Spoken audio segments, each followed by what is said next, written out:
Good evening, everybody. Good evening. I think we're going to get started. Oh, you quieted right down. I didn't get to use my gavel, darn. Yeah, so we have a real full agenda tonight and for the first time in a long time, we have a real full chambers, which is so fun to see. So we're going to get started with our 7 o'clock meeting if we can have someone call the roll. Yes, Alderman Lentz. Here. Alderman Berkowitz, absent. Alderwoman McAndrew. Here. Alderwoman Buse. Here. Alderwoman Patel. Here. Alderman Fader. Here. Mayor Harris. Here, City Manager Gibson, I am here. And City Attorney O'Keefe. Here. very good. And now we'd like to approve the minutes from our May 10th meeting. I will move to approve the minutes from May 10th. Second. All those in favor? Aye. Aye. Opposed? Any opposed? All right, the minutes are passed. Now's the time in our agenda for public requests and petitions. So anything that's not on our agenda tonight, if we have any visitors in the audience who are not MIAC fans or hear about something else on the agenda, if you have any questions or comments, or anybody in our Zoom audience, is there anybody in our Zoom audience? But they don't look like, well, Chris Schmees, yeah. Okay. All right, so I don't see any public requests, so we're gonna go ahead and move forward. And the first thing on our agenda is a really fun thing. It's something we do every year with, in conjunction with Clayton High School, which is the working with the Mayor's Youth Advisory Council. And this year, we had a record number of students sign up, which was really exciting. I think we had 22 students. Ms. Lyons, correct me if I'm wrong, 22 students, and they're all here tonight. And we're going to show our appreciation for their service, but also they're going to share with you a presentation of the project that they did. Each year, the group does a project that for the benefit of the community, and they've done all kinds of things. We've done reusable shopping bags. Other groups have done, they've planted flowers, and last time I think it was, we did the video and a time capsule on the impact of the pandemic on our community. And this year, the group has chosen to create and have some help from us installing free little libraries. And so they've picked two, and I don't want to steal their presentation thunder, but they've picked they've done two of those, and they're going to talk about that. I know that we have a little bit of a technology issue, so I'm going to let you just talk among yourselves for a minute until we get that resolved in the back.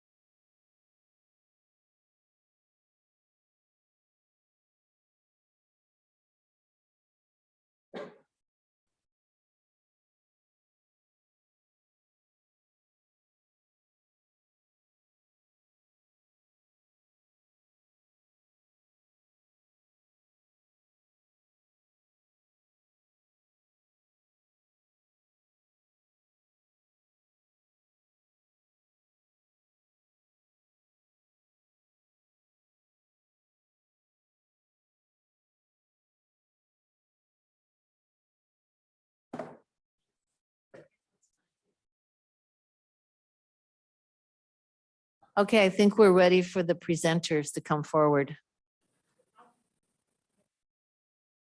You might want to all just come forward and be at the podium, and then when it's your turn, not all, just all the presenters. And and then when it's your turn, you can do your part. Okay. And when you're there, why don't you introduce yourself too? Okay. Hello, my name is Anna Matreva. I'm a junior. And as Mayor Harris said, we're MIAC, and we're a group of juniors and seniors from Clayton High School. And one of the things we did this year was learn about local government. And we toured the police department, the fire department, Public Works, and Park and Rec. I'm Ismail Robles Razak. I'm a junior. And so every year Maya does a service project. And this year we decided to build 2 little free libraries in Clayton to give back to the community. I'm Alex Sun. I'm a junior. So we kind of looked around in the community and online for some like design inspiration, kind of to figure out what we wanted to do for our project.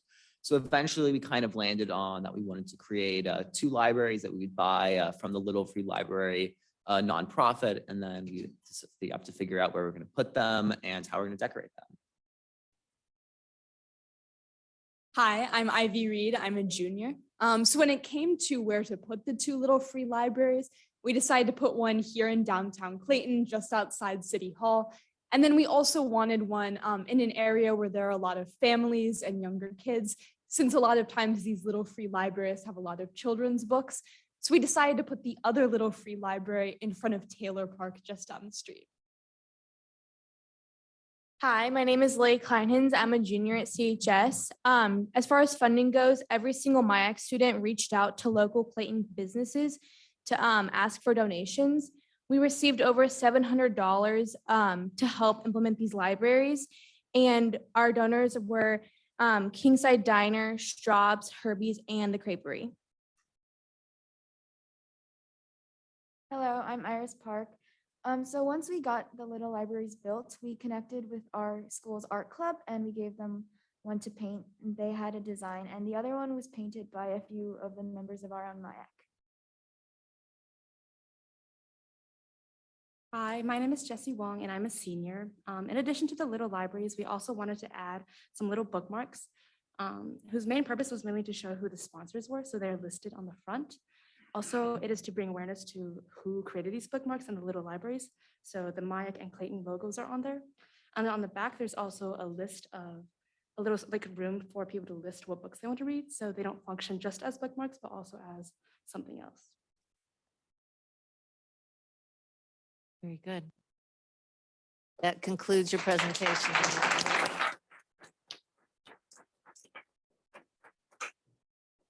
Okay, so now I'll come out there and I'll hand out the certificates. And when we give each person a certificate, if you want to stand with me for a second, someone will take our picture.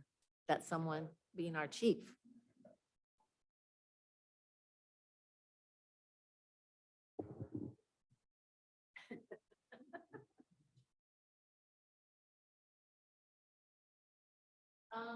Let's see. All right, I'll leave her in no particular order. Okay, so, Bravo.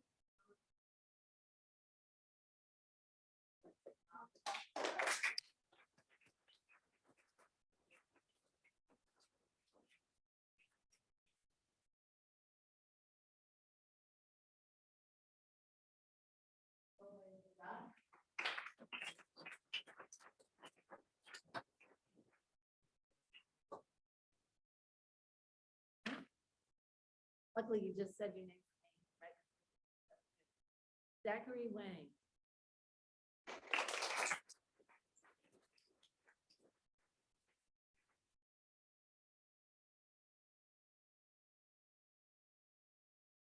An Ung.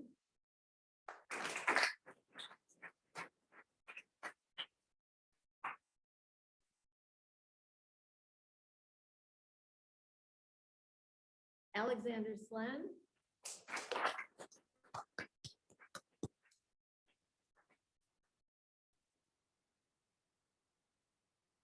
Aiden Simkis.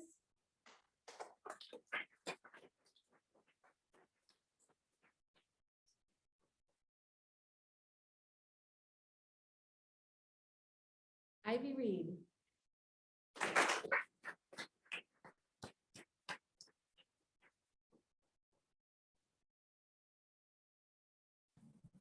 Larry Kwan.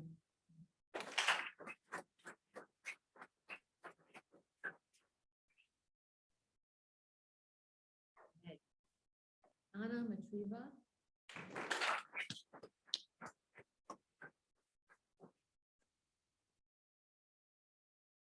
Isaac Millions. Oh.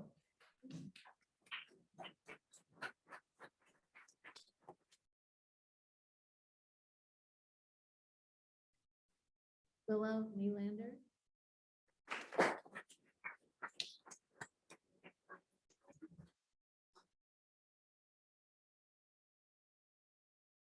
Ayla Jess.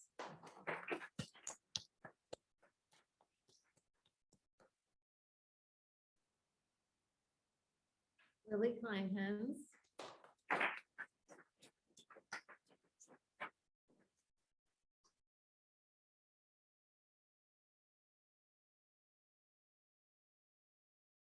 Paige Espy.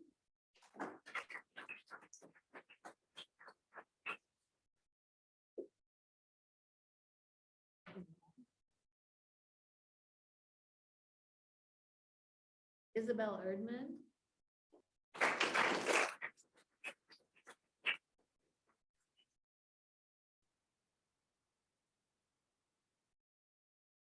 Serafina Corbo.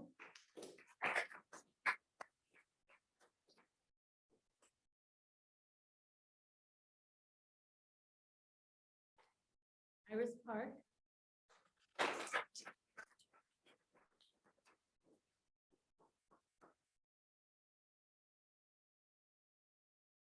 And Jesse Wayne.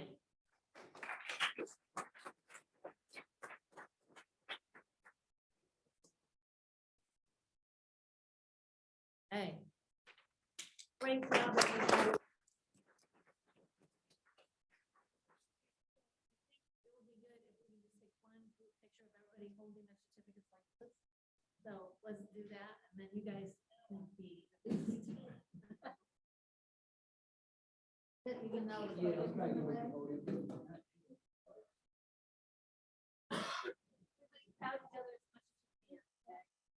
Short people in front.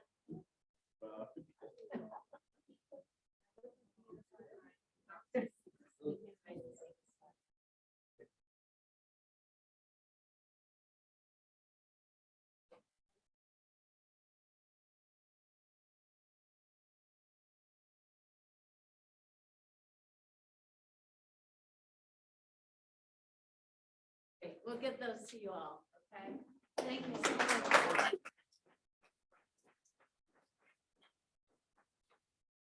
You guys can, you're welcome to stay, but I don't think you're going to want to. Thank you for coming and for letting your kids participate. So, it's been good.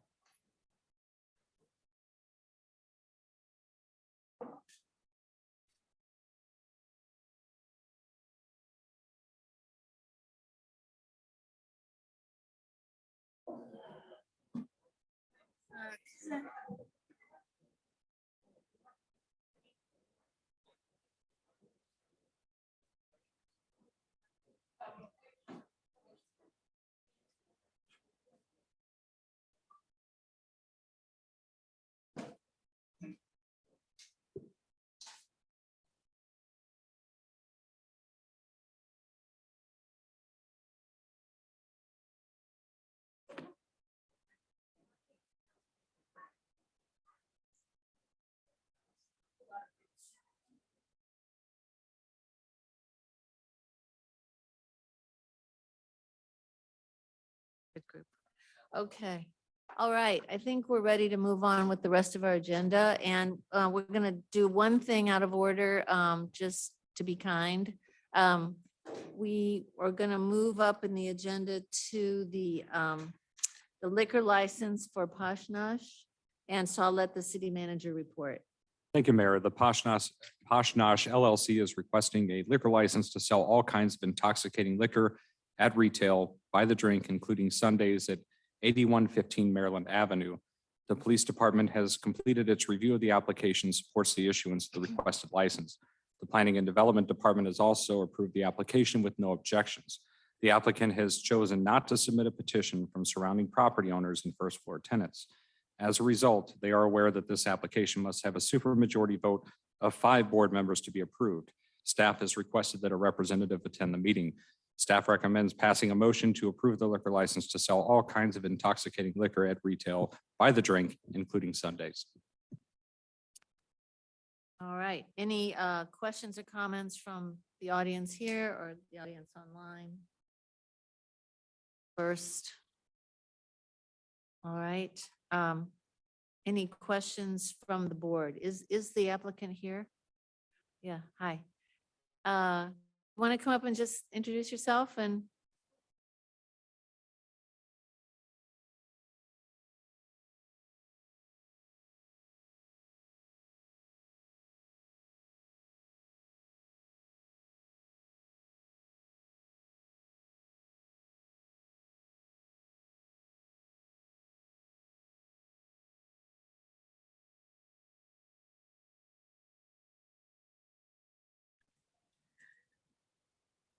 The audience online can't hear the speaker.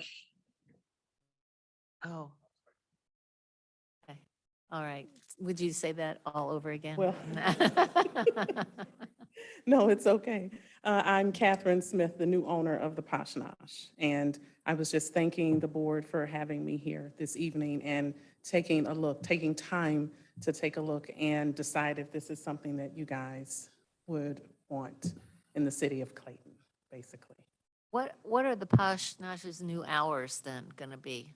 Well, right now, currently, they're 10 to 3. That's Tuesday through Saturday, closed on Sundays and Mondays right now. So Is that gonna change or? it will eventually, but right now with the labor shortages, Yeah, it's okay. impossible to extend it. But the liquor license was purchased, and I'm sorry, it seems like I did that out of order because once I read Clayton's licensing and everything you have to have and all of this, it looks like I should have started here as opposed to the state and the Oh. county. So I kind of did it backwards, so I apologize for that. But I decided to go ahead and do the entire liquor license. That's the, as the gentleman said, all intoxicating liquors, which sounds pretty harsh, but I mean, you know. It's basically, I decided to just do the whole thing so that I wouldn't have to reapply once we did open on Sundays and things like that. So, but right now, it's just simple beer and wine. Very good. Yeah. Okay, Will well, your okay. menu change at all? The menu will never change, no. Okay. No, no, no, no. Okay. No, I worked for the Poshnosh at 16 for the original owners. So it has a special place in my heart. And then I came back and managed in my 20s for the second owners. So no, the menu definitely won't change. Great. All right, well, we're glad the Poshnosh is gonna be around because it's kind of an institution in Clayton. It so. truly, truly is. Since 1966, it's unbelievable in that same exact spot. Yeah. So, yeah.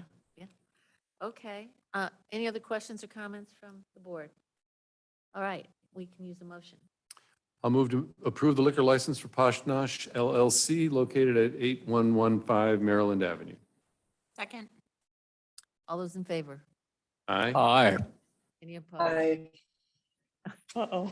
Just on a delay. I Okay. guess. Okay. Says anything bad?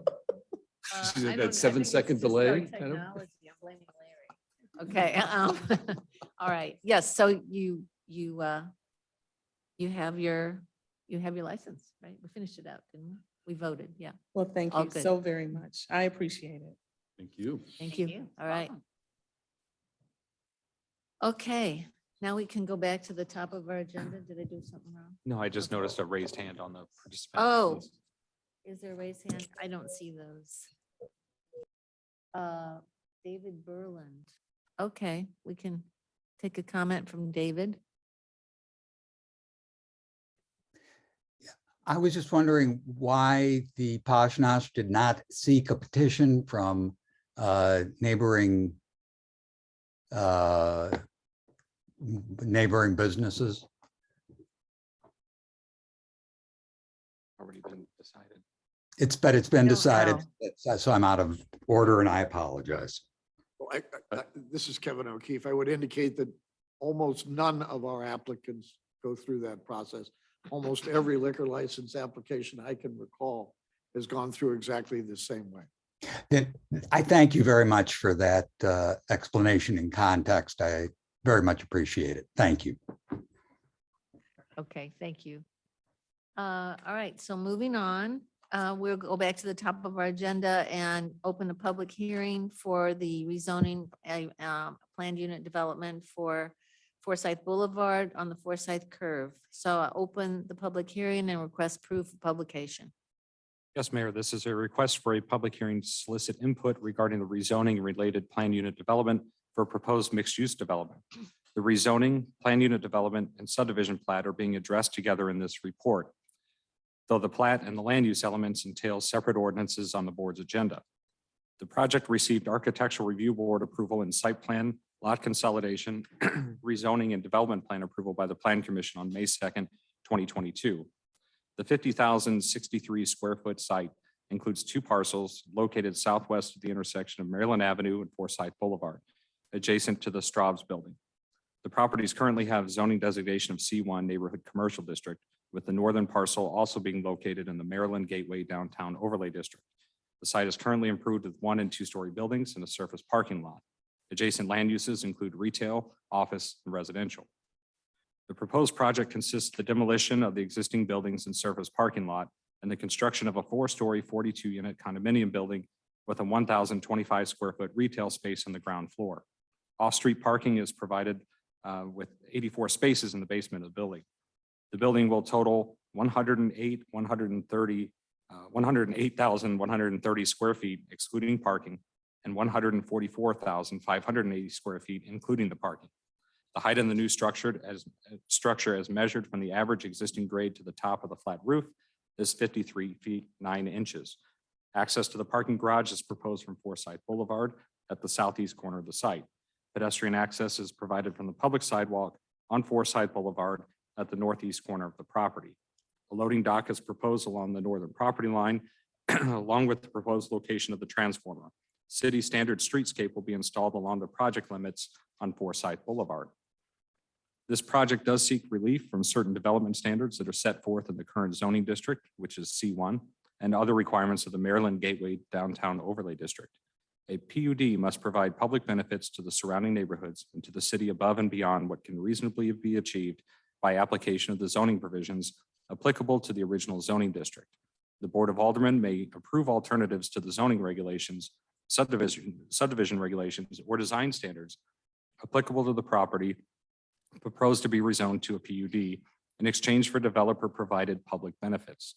All PUDs shall provide at least one public benefit or combination of public benefits that total at least 10 points beyond those additional points required for any desired code alternatives, even if no code alternative is requested.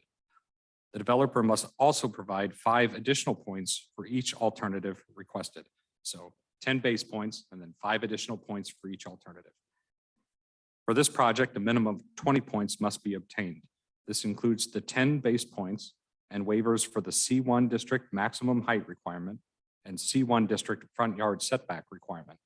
A table included in the packet summarizes the developer requested code alternatives that will require a waiver from city regulations or standards and the suggested point awards for public benefits provided.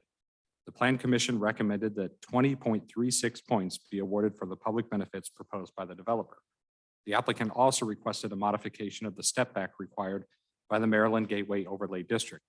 The Plan Commission has the authority to modify or remove the step back requirement for the proposed building outside of the PUD process.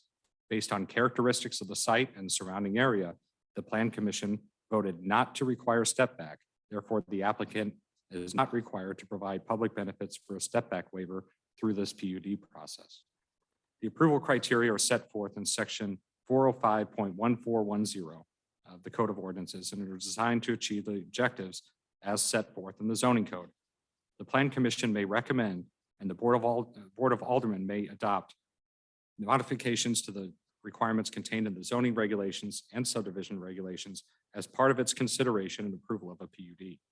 In considering and acting upon development plans, landscape plans, and other applicable plans, the Board of Aldermen shall take the following objectives into consideration through the PUD process. That includes the downtown master plan, open space and landscaping, external and internal circulation, design, utilities, buffering, natural features, site layout and land use, compliance with other applicable codes and ordinances, architectural preservation, points, and public welfare. Detailed analysis of each of these objectives was included in the written staff report. The properties have a zoning designation again of C1 Neighborhood Commercial District, with the northern parcel also being located in the Maryland Gateway Downtown Overlay District, or MGD.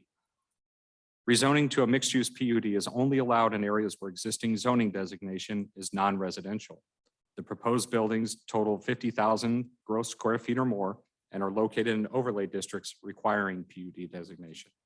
The MGD allows for development under a PUD when the development includes ground floor retail or a public restaurant and either an office, residential, public parking, or hotel uses. A mixed-use PUD must contain a reasonable ratio of areas devoted to distinct land use categories as determined by the Board of Aldermen. The first floor of any mixed-use building shall include commercial land uses with public entrances to these uses from an adjoining street. Non-residential uses are also allowed on other floors of mixed-use building. Excuse me. The proposed development will revitalize underused parcels and provide a transition between land uses in the area. The MGD requires that ground floor uses be retail in nature. As development has progressed, it has been increasingly evident that a mixture of commercial and residential uses is necessary to transition between fully commercial and fully residential areas.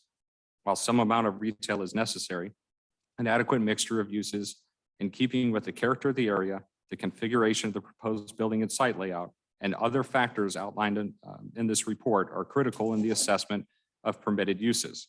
Staff is of the opinion that the permitted uses, public benefits, and design of the site and building are compatible with the code and the context of the neighborhood.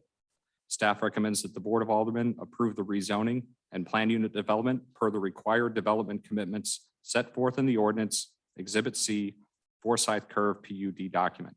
Staff recommends the Board of Aldermen also approve the subdivision plat with the conditions set forth in the ordinance for adoption. Very good.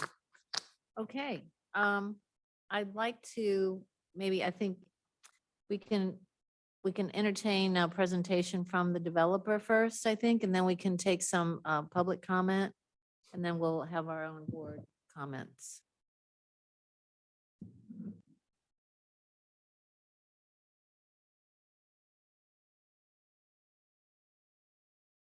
All right, thank you. My name is David Robert with Midas, and so thank you for considering our project this evening. We do appreciate it. So just a quick overview of the aerial here. We're on the Forsyth turn. We are the owners of the Residence Inn Hotel that's being developed across the street. And so this is the parcel that was the old gas station and a two-story office building between Straub's and Bank of America. Just to give you a visual of what's there now. This is the old, I think it was laundromat and a gas station at various times in its life, not right next to Straub's. This is the two-story office building that sits across from the hotel that we're developing. And quite honestly, we're in the neighborhood. We're part of the neighborhood, and we keep looking at this and just felt like it was important for the neighborhood to redevelop this site for the benefit of our guests and our asset across the street. So we just felt like it was time to do something here. So this is what we were proposing. It's a 4-story multi-use building with retail on the first floor, 42 condos, anywhere from 2,000 square feet to 3,300 square feet, 2 and 3 bedroom. The garage entrance will be next to Bank of America. It'll be gated, and it'll be in the basement. The condo entrance will be on the right side. It does have a dock area next to Straub's, mostly brick and multiple stone all the way around and glass. We went through ARB and had multiple discussions with them and came out looking like this. They wanted us to curve the building to curve to the street. And so the building does curve to match the curve in Forsyth that you'll see as when we show up the site plan. But we think it's an attractive building for this location. There was a lot of discussion at the ARB meeting about art. And so we have actually gone out and contacted William Sherburne with the Sherburne Gallery and Meredith McKinley from via partnership and asked them to help source art for us because we're not art experts. So I'm going to show you some things that we like, and it doesn't necessarily mean this will be what it is, but it'll kind of give you a flavor, I think, for what what we're proposing for in front of this site.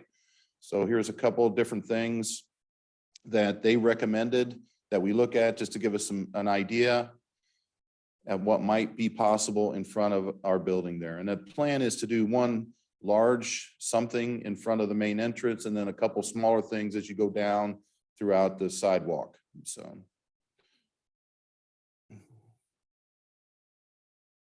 And then this is the existing site plan, just to show you guys what is there now, the two buildings that are there now.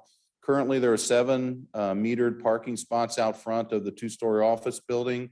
So those will remain with our plan. And then this is our site plan. So we, again, you can see the curve of the building there as it curves in front next to the street.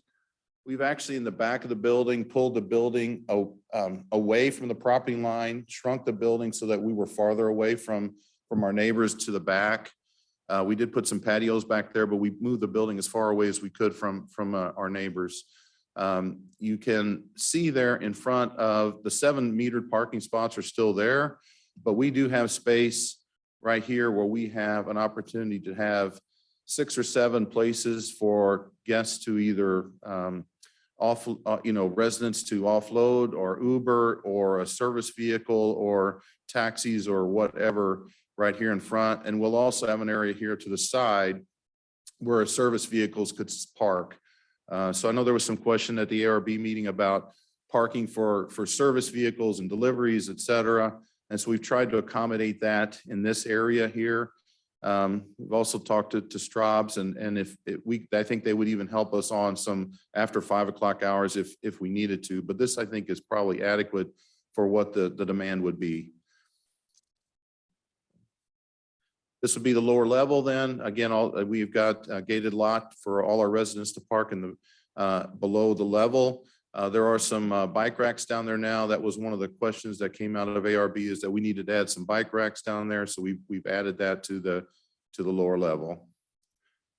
And then this would be the side looking from Straub's to our delivery area there. And there was a question about, I think, on fencing, what the fencing would look like between us and Straub's. So here gives you an example of what that fencing would look like between us and the grocer. And then we've always been concerned, we've met with the neighbors many times and we've always been concerned about fitting into the neighborhood and making sure that we were doing something that was conscientious for the people behind us. So this was just an elevation to show what the office building is across the street. It's a 15-story office building. Our building is 4 stories and it is about 5 or 6 feet taller than the buildings behind us. But we felt like it was a natural transition from the taller buildings down to the lower buildings, the lower condo buildings behind us there. So, and then this would be the backside. So again, you can see where we have pushed the building in so that it's farther away from our neighbors to the back. Our intention is to fully landscape this area, and I'll show you a landscape plan next. But we've also located all our HVAC units up on the roof. So that they weren't located to the back next to our neighbors.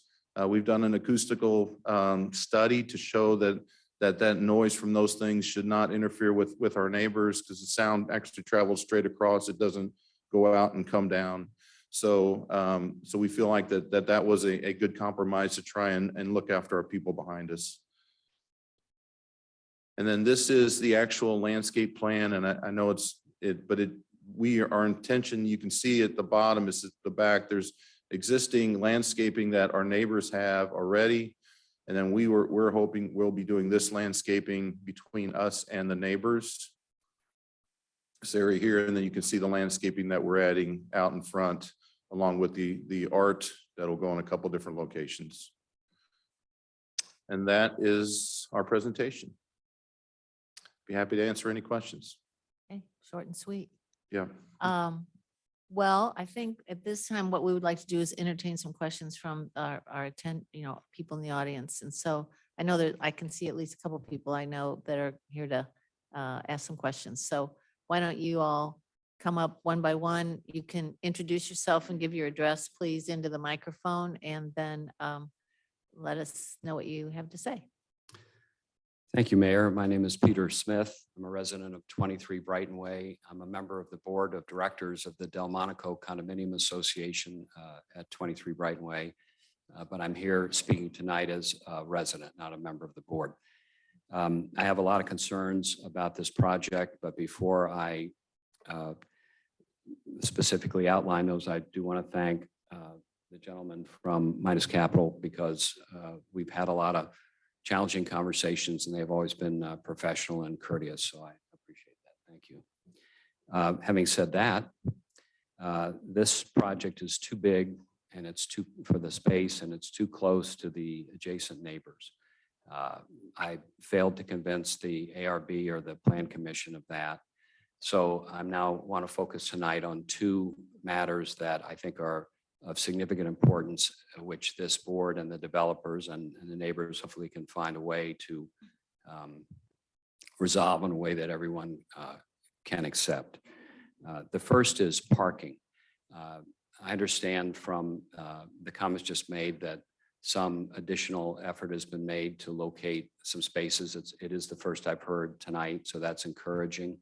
However, I don't believe respectfully that the ARB Plan Commission nor the developer nor up to this point the city, the staff have really adequately addressed some pretty serious parking issues with essentially 42 households there on Forsyth in a compact area.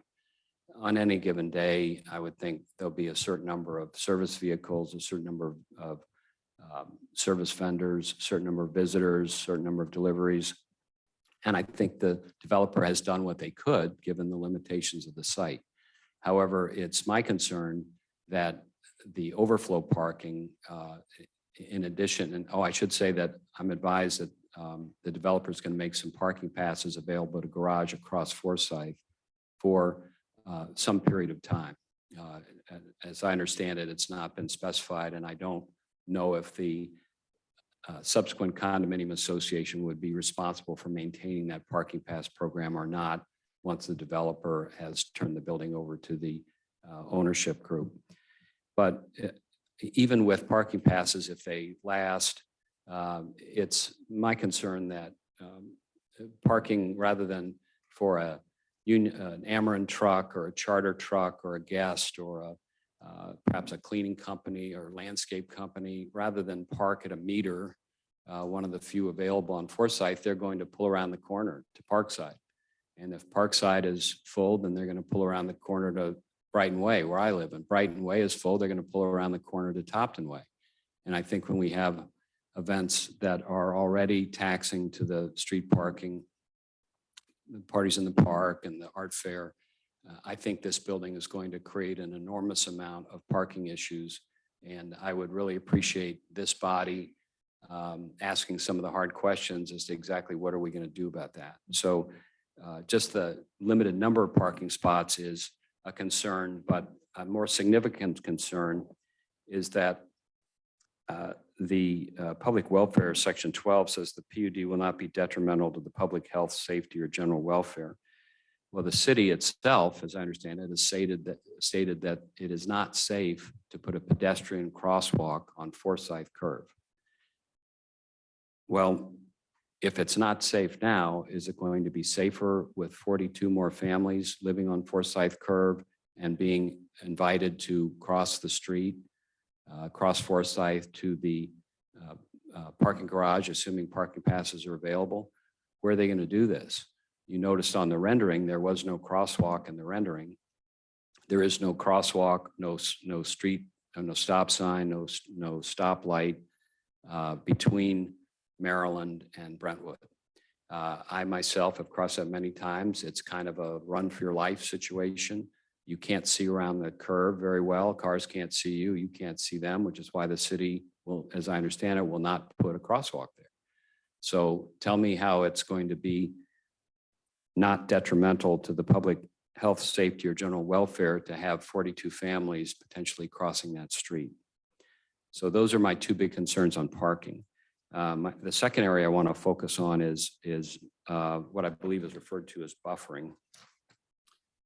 So on buffering, section 7, it says appropriate buffering is provided to protect adjacent land uses from light, noise, and visual impacts.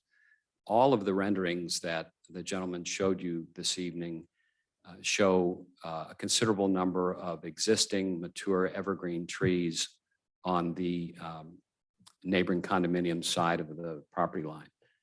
It's my understanding the city of Clayton is going to require the developer to underground the existing power lines. The Delmonico Condominium Association hired a professional forester from Metropolitan Forestry who has provided us with a written opinion that in order to underground those lines, 23 of those trees will need to be cut down, or they will, if the power lines are adjacent to them, it will likely kill them due to the damage to the roots. So none of the renderings that you saw, and again, respectfully, none of the landscaping layout that you saw is in fact likely to be what's going to happen. All 23, and it's actually, I think, more than that, but at least 20 plus trees will have to be cut down if the city demands that the developer underground those lines. It's my understanding, I won't speak for them, but it's my belief that Midas is not interested in doing that. Certainly, the condominiums that would be impacted by this, by the loss of our sight sound buffer, we're not interested in that happening. So only the city of Clayton seems interested. And I appreciate and understand why undergrounding power lines is a good objective. In this case, it would have a bad outcome.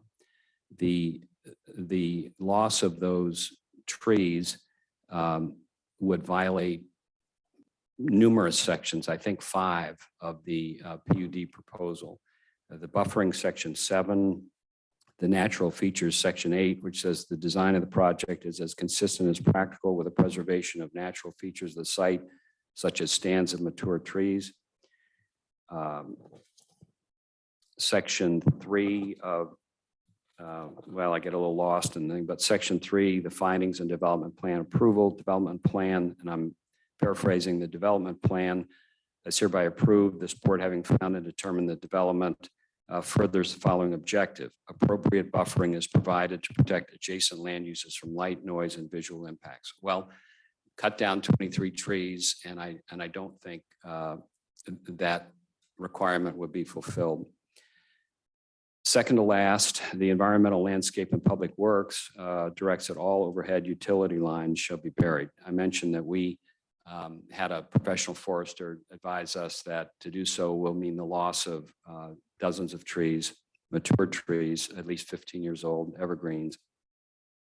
And it's my belief that if the city of Clayton is the moving force behind that, then it's up to the city of Clayton to figure out how to preserve that buffer if it wants to approve this PUD. The city of Clayton could write a check to plant a significant number of mature trees. It could choose to not require the developer to underground those power lines, given the extenuating circumstances. There may be other solutions too, but certainly it's the city of Clayton that's pushing this, and it's the residents of Brighton Way who will pay the price.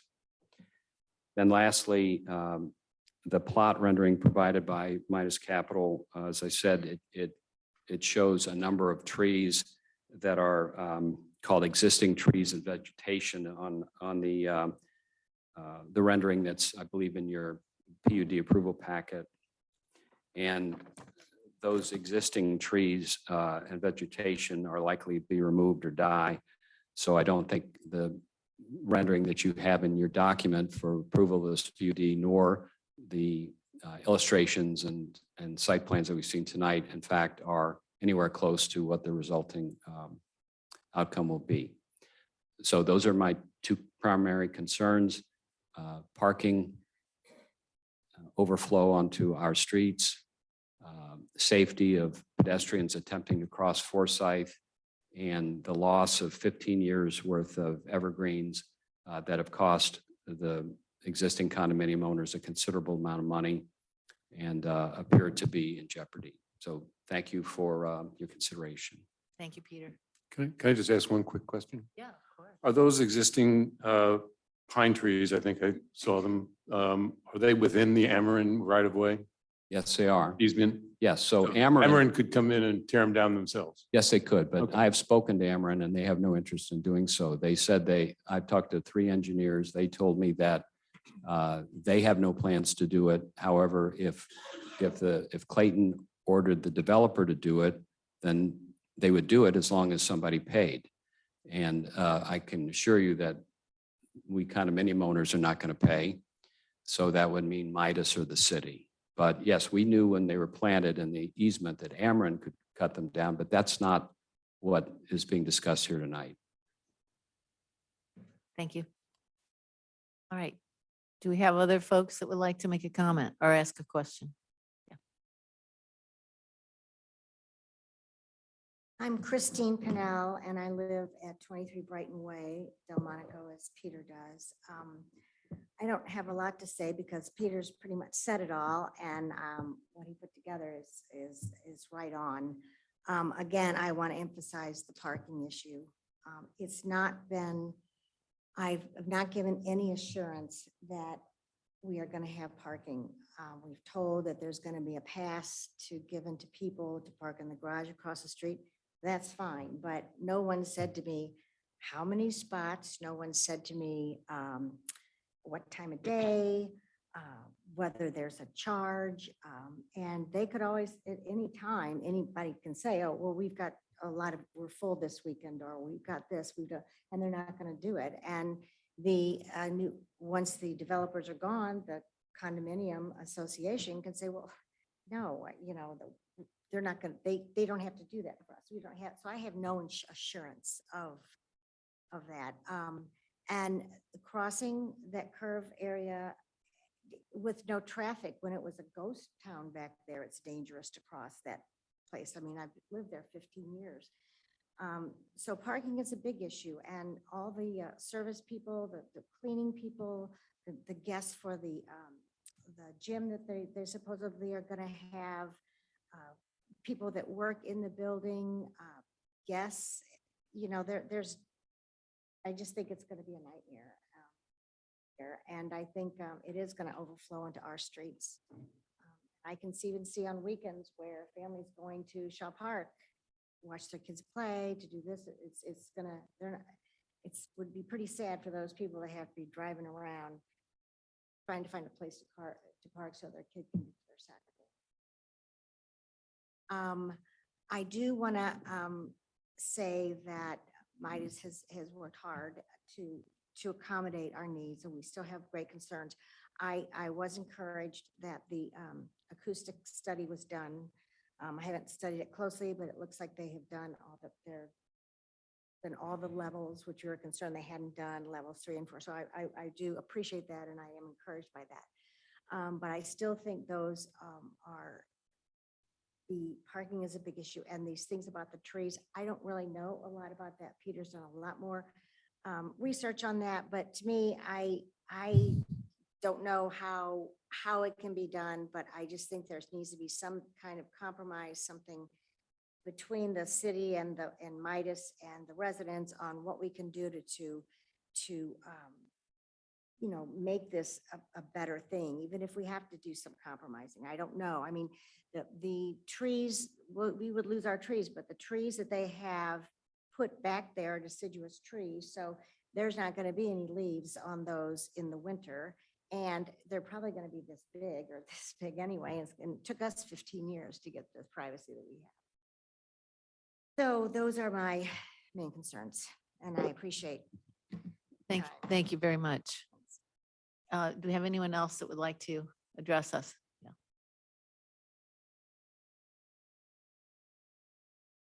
I'm Herbert Seidel. I live at 23 Brighton Way.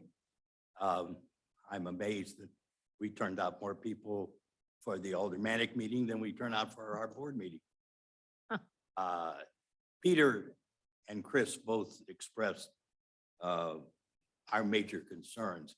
It seems that I would just like to add that with a PUD, I believe that some of the agreements between developers and in order to get a PUD, that the changes would go with the land. So we have some desire to see that these arrangements, particularly when it comes to parking and foliage perhaps, would be considered as part of the PUD and have them go with the land as the development goes forward. For those aldermen who are from wards other than the ones that have to do with the Shaw Park neighborhood, I would like to invite them on any given weekend from spring through fall to come and see the parking situation as it exists currently in the area that we're discussing, which is Brighton Way, Topton Way, and Parkview, or Parkside rather. Those areas are heavily parked throughout the weekend period while teams are playing at the athletic fields, which are immediately adjacent to those areas. So these are the areas, and as far as the foliage, again, it was adequately covered in terms of its current situation, but if there's such a thing as reasonable expectation, most of the unit owners along Brighton Way, along the east side of Brighton Way, purchased their properties while looking at a two-story commercial development that had a large parking area in the rear of it, which adequately buffered their residential property from basically a commercial property.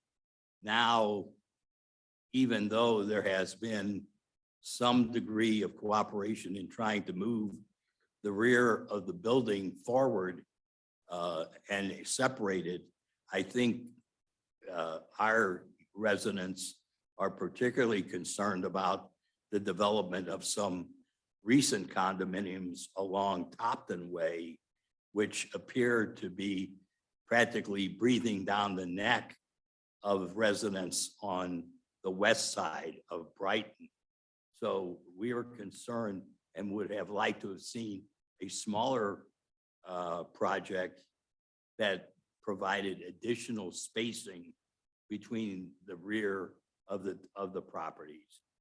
But with that in mind, I thank you all for your time, and I will also concur that the Midas people have been pretty receptive to comments made, but I think that the appearance of the number of parking spaces, and I don't know the dimension of the 7 parking spaces which they're talking about preserving, but we believe very firmly that for 42 residential units, that the number of domestics, our service personnel, our contractors doing various and sundry modifications to a particular unit would find themselves very inadequately spaced for parking.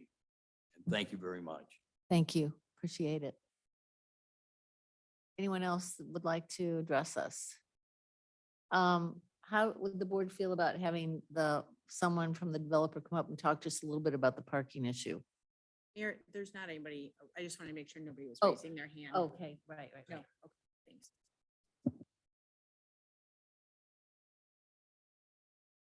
So thank you. Thanks, Peter. It's nice to see you guys again.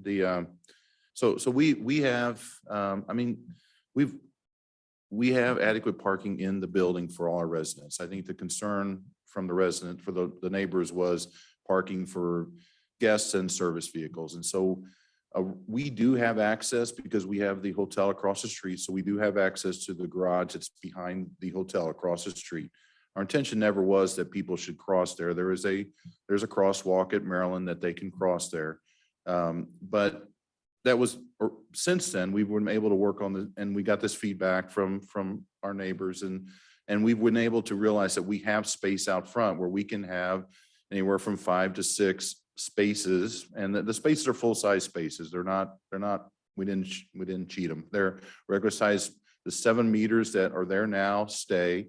And we do think the meter parking will get used for service people too. I mean, that is what it's there for. But we've added some additional parks or a space in front. We will have a doorman at this building, so there will be somebody right at the door to help make sure that those spaces, that space out front is used for guests, for service vehicles that are for our building, that other people are not parking there. So, and then we have along the side of our building space for at least 2 service vehicles if in fact, that's needed. The buffers in the back was another comment, and this actually came up in our I'm Hey, sorry. David, I'm sorry, I don't mean to interrupt, but You're if fine. we could just go back to the parking Mhm. situation. So, because based on your renderings, you have the 7 metered spots. And Right. then on that rendering though, then you talked about, was it 4 or 5 spots that would be designated like visitor? Is that? Yeah, I think their That's the intent, and length so Anna's just seen this for the first time too, because we just figured this out. Okay, so in fairness, she hasn't I'm even just seen trying to this yet. understand that better. So what we believe we can do is hash this area, okay, and identify it so that it's going to say something to the effect that, almost like valet parking for a better term. We'll do something to sign it so that they know that this is for guests who are dropping off people or whatever at our complex. So and then we'll have a doorman out there to help monitor it. That is kind of our goal. So you'll have, these 6 or 7 metered spots, and then it'll be like 4 spots. Is that what, 4 to 5? I think or something? it's, do you remember, Tom? 6 to 7.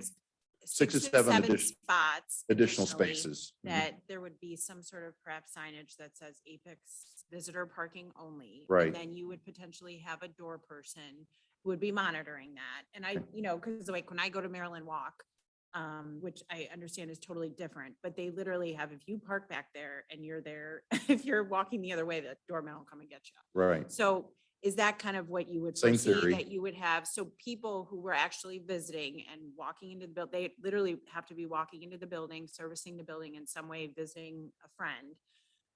So the door person would monitor that. So then you Correct. have those spaces that are purely, that will be more of your visitor parking. Correct. That's correct. Along with the metered parking too. I mean, the Right, meter right, in parking is there addition. Yes, for that too. yes, yes. David, can I ask, I know that you, if I understand correctly, you're talking about adding 6 or 7 spaces.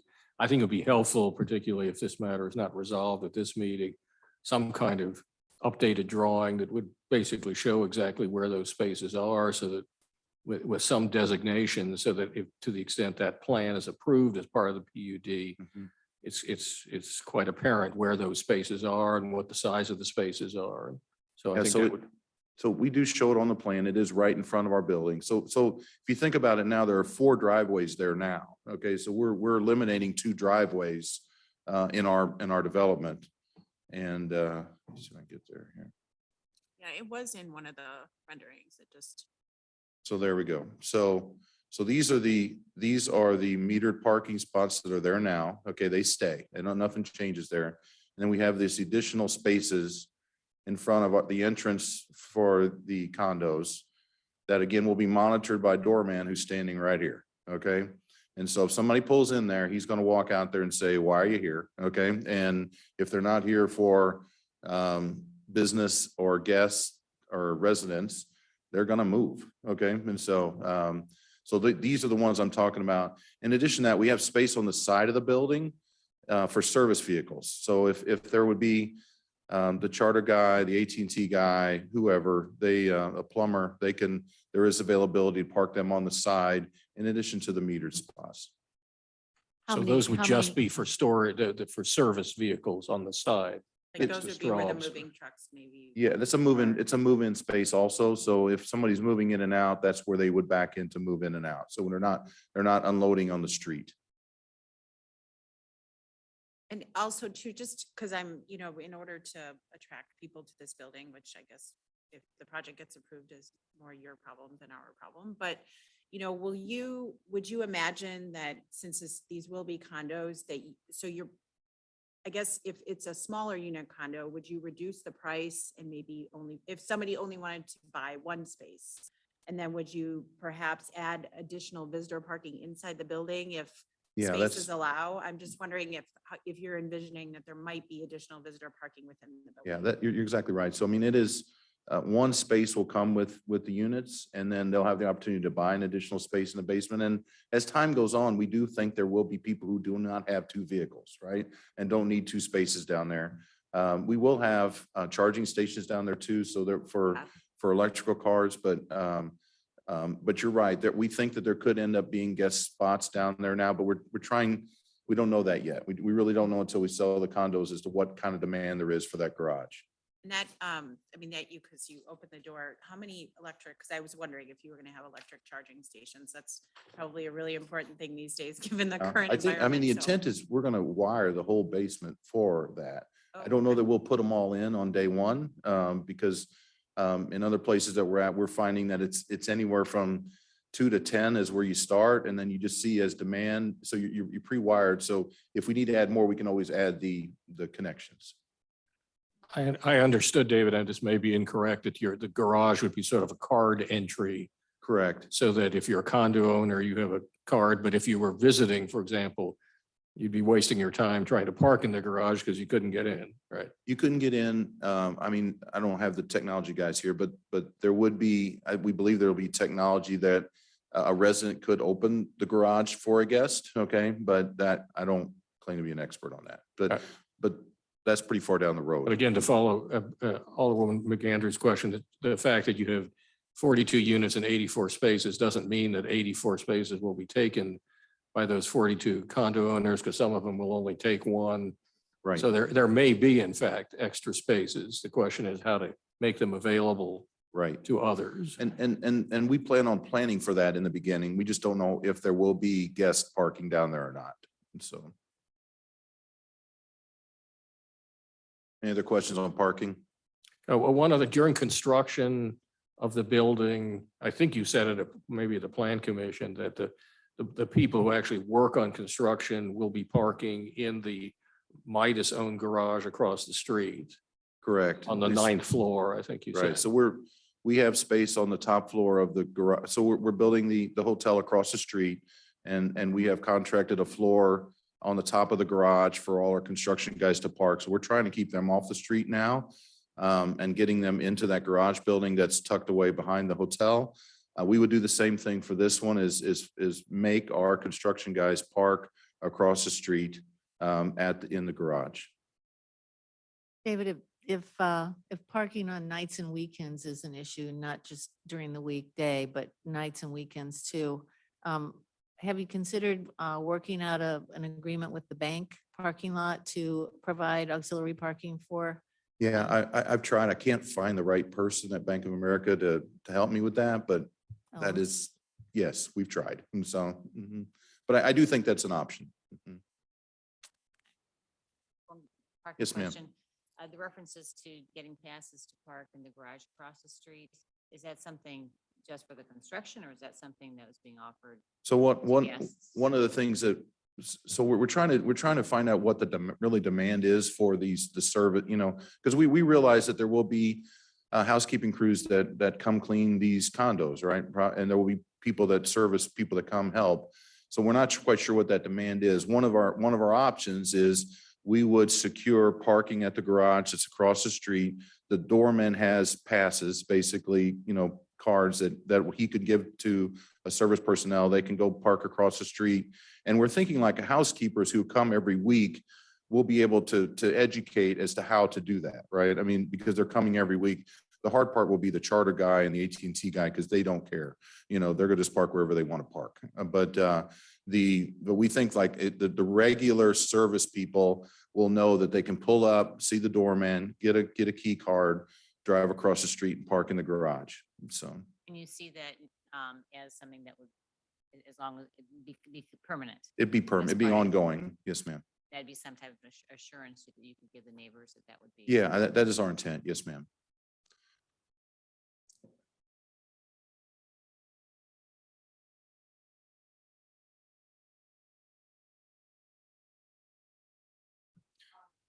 The buffer was the other big item that the back, and this came up in our neighborhood meeting on the very first meeting. And I actually brought it up because I was concerned that they have 30 and 35-foot trees back there, very nice trees in the right of way. And I was concerned that if we had to bury these things, I would be making my neighbors mad. Okay, I'm just be honest with you. And so I brought it up to Peter and the crew at the neighborhood meeting that we would rather not bury the lines, just be honest. Okay, and it's not a money issue. It's that I think that having those mature trees back there benefit them as much as they benefit me on our side. So we plan on adding more trees on our side of the fence, but having those mature trees on their side make it better for both of us.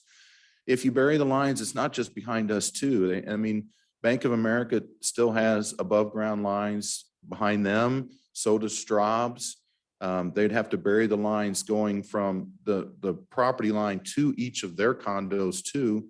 I mean, it is quite the undertaking. And so our opinion is we would prefer to not have to bury the lines. We think it's the right thing to do for the neighbors. And so that was our opinion. Very good. Comments about that? I think Bridget. Can you just talk a little bit, I'm not sure what kind of trees are back there, what trees you're planning on putting in? Yeah, I think we're putting in mostly pine trees. Is that? So it is. Yeah. So it is, a lot of it is pine trees that will be then obviously not flowering, but Right, mostly pine trees, not a lot of leaves. And so, like a percentage, 60% pine trees, or what are you? Okay. yeah, we've submitted, can you see it on? I don't know if it says on there or not. It's a high number. I don't know what it is. There are a few decorative trees, for better term, to give it some color, I think, but for the most part, it's pine trees. I wonder if I could ask Dave, so as this process has evolved, you originally had a landscape plan, and I think there were some comments at the plan commission about the type of trees that would be used, et cetera.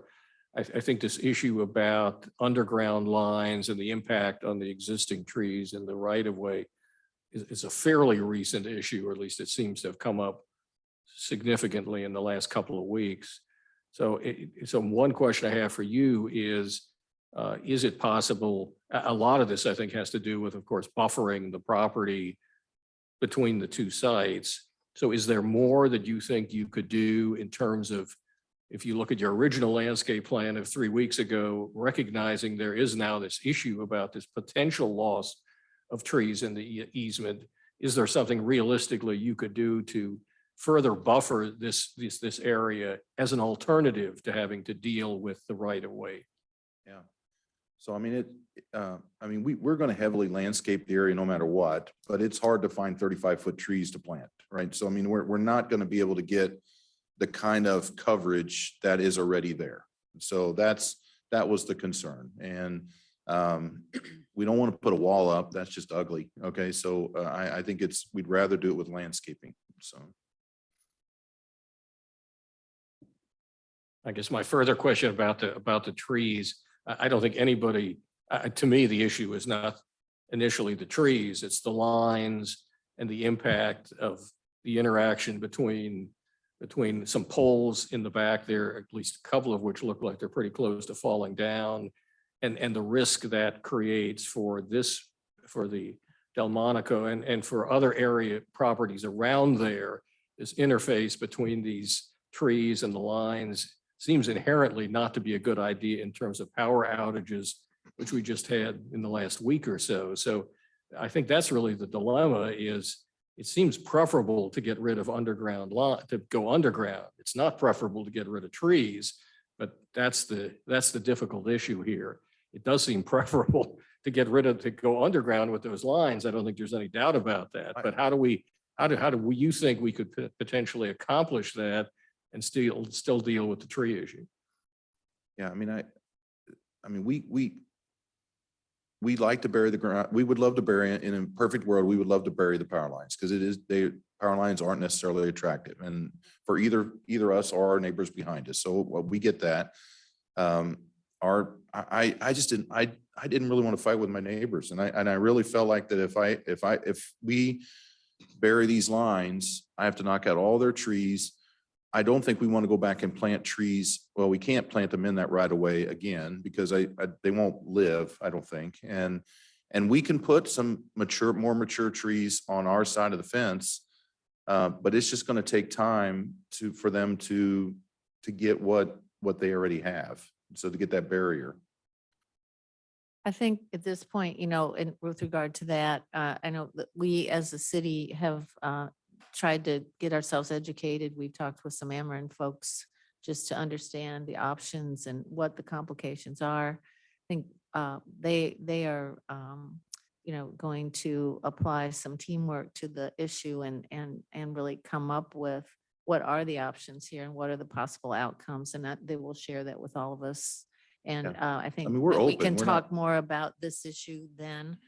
It will be before the next meeting. We're open so- to suggestions. Yeah.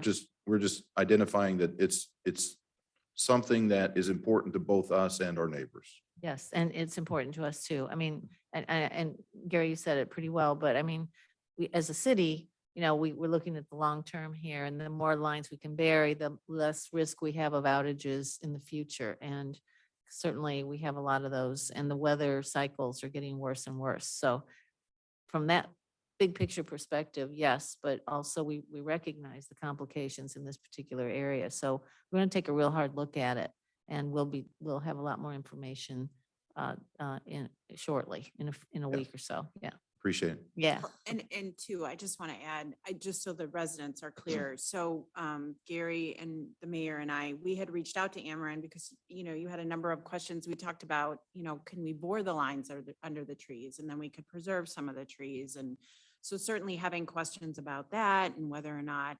that was just trying to understand from Ameren's perspective, because as Rich mentioned, Alderman Lentz mentioned, at any point Ameren could come in and say, we need 2 new poles here, so we have to tear out all these trees. So I didn't want to find out that we didn't bury the lines, and all of a sudden then a year from now, they say, you know what, this pole looks terrible, so we have to take out these 5 evergreens. So understanding from Ameren's perspective, can you just give us some idea? Can you go look back there and tell us what you think? So we had a long discussion with them today, and I think they really do plan to give us some idea of some options over there. The problem is even though we reached out a few ago, they hope to kind of fast track something and really have somebody go back there and give us some ideas for, really have a good hard look at the site and be able to give us a better idea of maybe the best outcome for the lines and for the trees back there. I mean, we're open to suggestions. We're not being stubborn, but we would like to try to save the trees. And Right. so, Oh, we understand. We understand that. And of course, we would want to share all that with you and see what we all can come up with that's maybe a compromise. And one thing I just have to say, I don't know how you guys got away with having those pine trees run under those lines the way they are growing up in them, because they don't allow that in my yard, but kudos to you. They come and hack the tops of my trees off on a regular basis. So, okay, so I think that's probably most of our questions. I did want to just compliment you on your choice of, I'm sorry, I didn't see. Go ahead, Becky. Yeah, I just want to Good point a questions. clarification, like, are we looking to wrap up? Like, would this be, because I have some questions and comments. I think we're just going to wrap up these 2 topics, and I'm sure that we'll have some more discussions about all. Okay, I don't have anything on these 2 topics. I Yeah. have other, thank you. Yeah. So, good. So, Mr. Smith.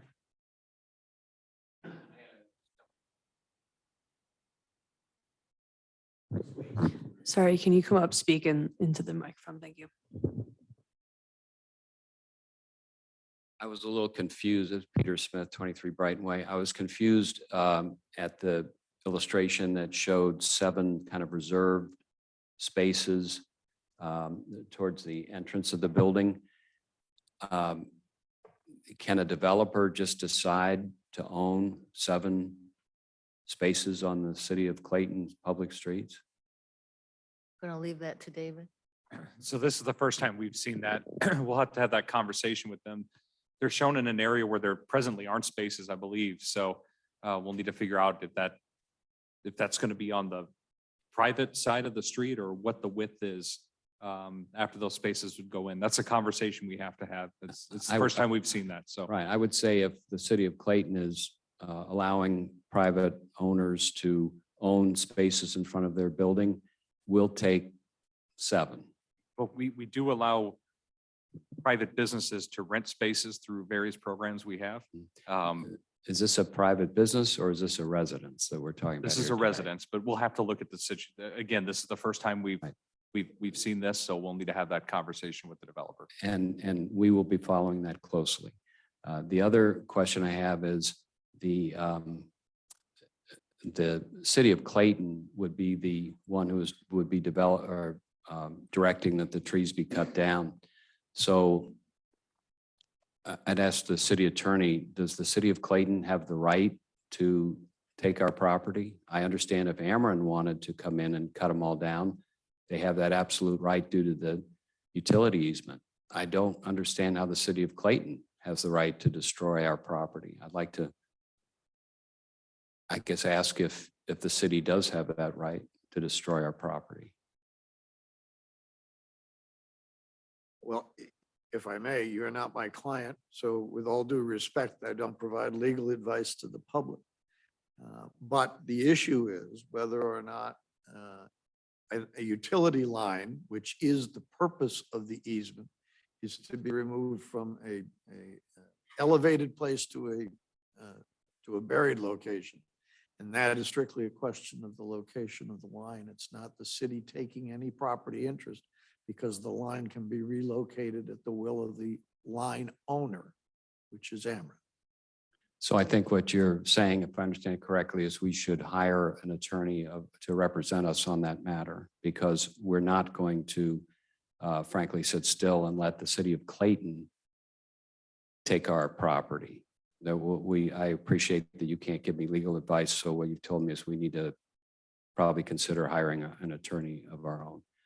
Well, So- I think the main point is that all the city would be doing if we do, would be requiring the burial of the lines. The rest of it is up to Ameren. Well, how that easement is handled. It's not our, you're right, it's not our responsibility. Right, so I'm not an attorney, but I played one for 40 years in the media business, so I think we might explore our options there. The other question I have is the doorman who is going to play an important role, however the parking situation works itself out. I would ask that the POD include a requirement that post-development that the association as part of this PUD would be required to retain a doorman in perpetuity, because there'd be nothing that would require them otherwise once the condominium association takes over the property from Midas Capital. Okay, very good. Thank you. Thank you. So I was, Becky, before you raised your hand, so to speak, I was just gonna comment on one other thing that David mentioned during his presentation, which was just that you've tried to address the art issue with the employment of, or the contracting with Via Partnership, who I've worked with and the city has worked with, and Clayton Community Foundation has worked with for years and years. And so that is a little insurance policy that we appreciate. Yeah. Okay, so now I think what we would be doing is going through the various aspects of the PUD and the points, and seeing if we have questions about each of those. And I would go in order of seniority on that. So I think Anna, help me figure out the best, most efficient approach. Should we just take each one in turn and ask for comments about it?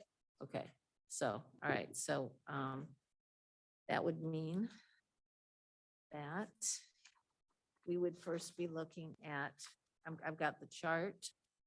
We'd first be looking at the design of the building with architectural distinction. And do we want to talk about that? And I'll go, I'm sort of at the will of the board here. I can go seniority, or I can let the Ward 3 aldermen speak first since it's in their ward. Mayor, I would also say for anyone following along, this can be found on page 10 of the packet.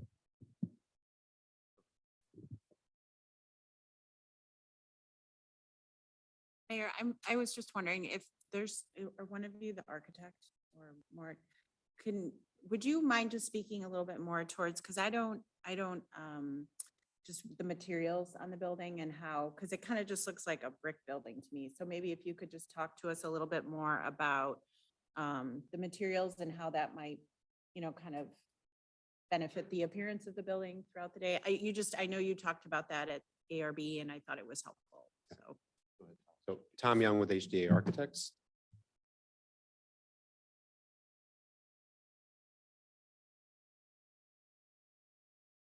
So here's the material palette for the project. As David mentioned previously, it's wrapped on all 4 facades in masonry and cast stone bands. So, and then you can see some of the brick patterning that occurs in the image on the screen to the left of the windows. So there'd be an offset header brick that would create some texture and some richness. So it is a contemporary design, but utilizing traditional materials that you'd see in the neighborhood. So we want to do something interesting, but also something with some value and richness to the facade. So glass railings at all the oversized balconies. So these are large terraces for all the units. So we created some consistent vertical bands as you move your way around the building, but then we activated the facade, which is kind of a more playful window pattern that's accented with the precast vertical pieces, the vertical header element, which is like the darker gray above the window. Like I said, some of the offset header bricks to the left of the window. And as David mentioned previously, we went to a conceptual ARB review with a couple different concepts, and we got some feedback from the board that they liked the idea of having kind of a larger monolithic looking building that had a soft radius that matched Forsyth. So kind of an interesting experience as you walk along the sidewalk with some activation, like I said, with a little playful window pattern. So I have a question. So if I look at the building, from the bird's eye view, Yep. it's not actually curved. It's several straight lines. But are you saying that you're actually going to make an attempt on the facade to give it the actual curve? yeah, on the eastern facade along Forsyth, you will see it is faceted at the recessed balconies, but that is one continuous curve that is basically offset from the property line 10 foot, approximately 10 foot plus. So everything on the east facade would be curved and then radiused at the corners. But then as we move on the south facade and along the western side, they became more flat just because they weren't right in the radius of the street. And also there's no pedestrian experience along that sidewalk. So. Other questions about the architecture, folks? Okay. Thanks. Any discussion about the points that have been assigned there?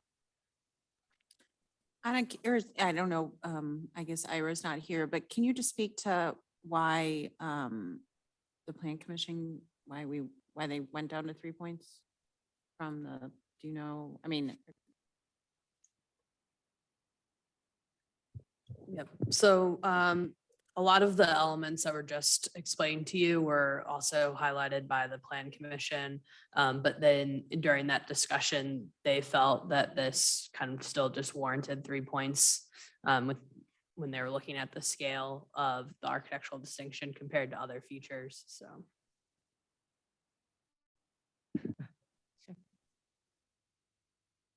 The other thing at the board is some people give us 4, some people give us a 2. So everyone has a different aesthetic. So it's very difficult to nail down what everyone's ideal aesthetic may be for this project and property. So that's the point I want to make is there were some 4s and there were some 2s and brings you down to a 3. So.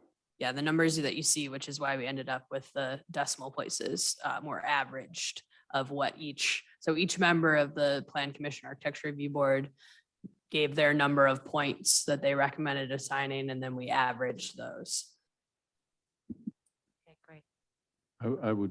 I mean, if you're looking for any support or whatever, I would go along with the 3. I think it's nice that it's curved. I think that's a great addition. I like the materials, but the overall look to me is there's nothing memorable that, people will walk away and go, oh gosh, that's an incredible building. So I'd go one of the three. Very good. I guess I'm kind of wondering about the glass, just real quick. What does it have a color? I know a lot of the redos we've had downtown have had like this bluish glass, or sometimes it's a really reflective glass, like on the Centene building. What kind of, there's a fair amount of glass here. What's that look going to be?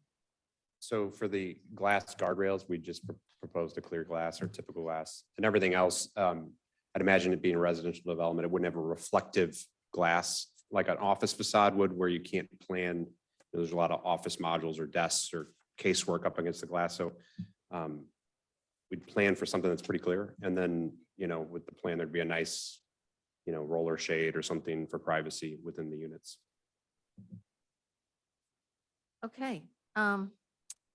Next on this list is the, Oh, are we, I'm excuse sorry. me? I can't see you, Becky. I've got a map on my screen, so I'm sorry. I didn't know you were signaling. Yeah, I didn't know if Susan was gonna add anything to say, but if she doesn't, then I'll go. Okay, go ahead.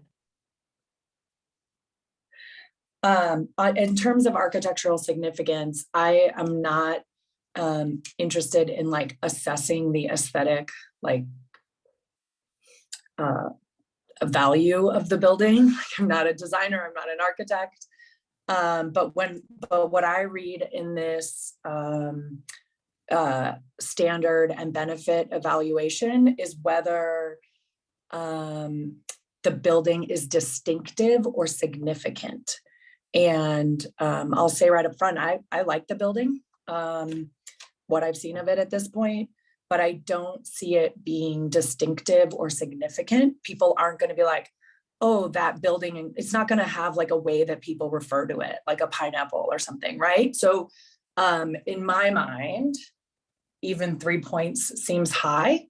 When the building in my, like, as far as I can tell, won't be something like notable.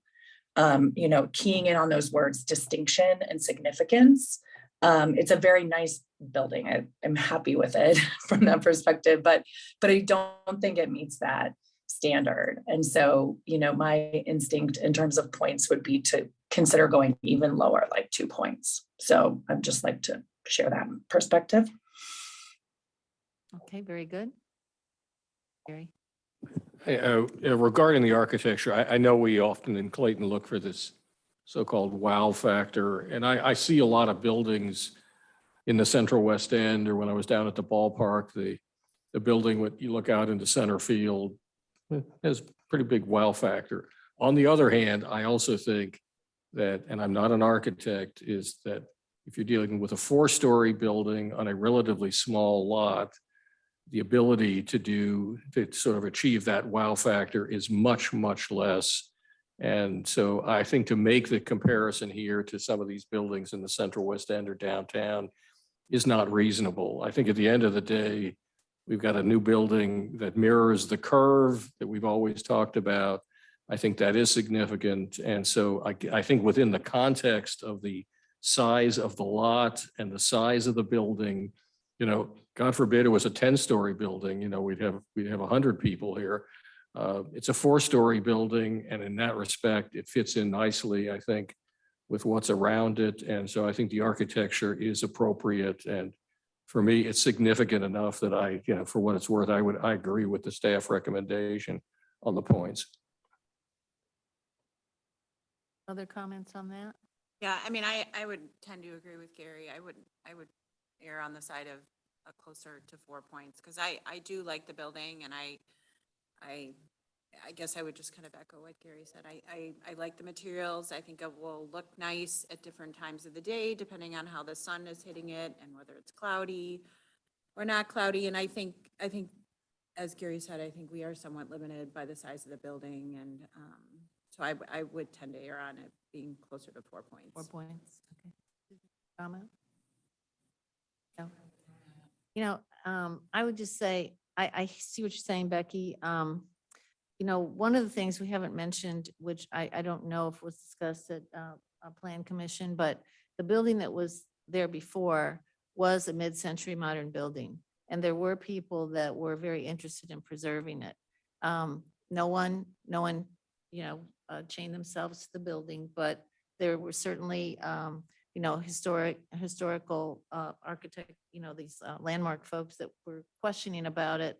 And I do think that this is a very reasonable attempt to mirror and honor that former design.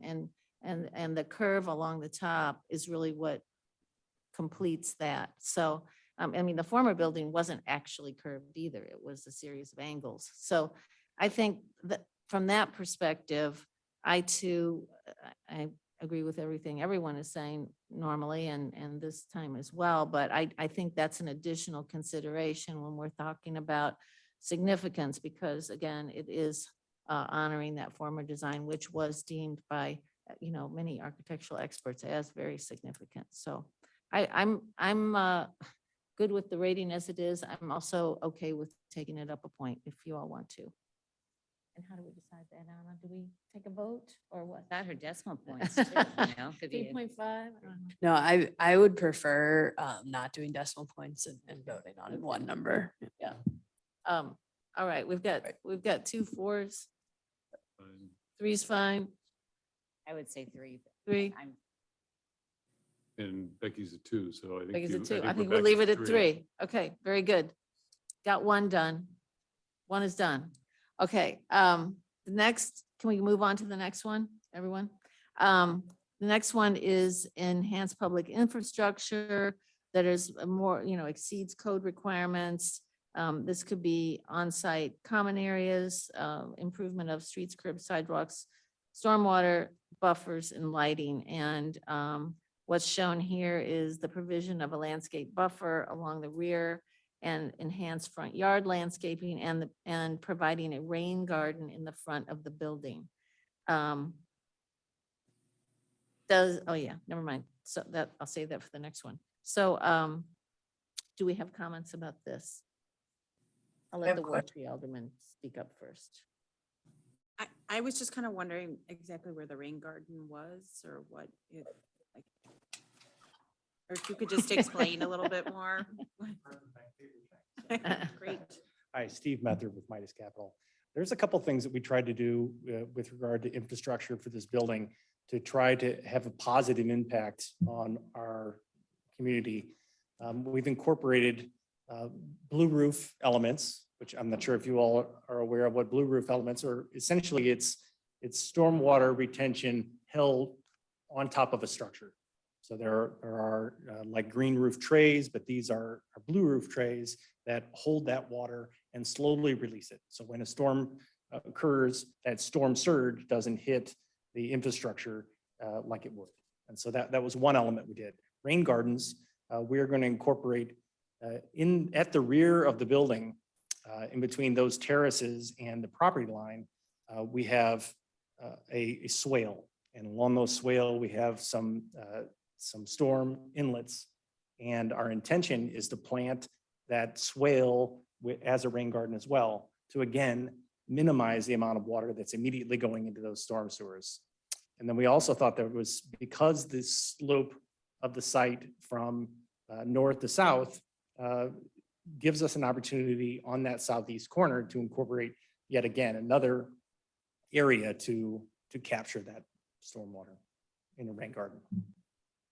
I tried to find examples of blue roofs and it's not really very There is, clear cut it's what they look a like. very, Very new product. I mean, one of the images had a bunch of round things with rocks. So then the water, I don't know why. And then some had just big tubes where it held water. Yeah, so I don't these know. How do these you are trays Right. that have a medium inside of it that holds the water, almost very much like the styrofoam when you buy plants and they're stuck down in the styrofoam. It's kind of like that. It holds that water, but it has the ability to release it. And also what blue roofs do is it holds that water so that a portion gets evaporated back out into the sky.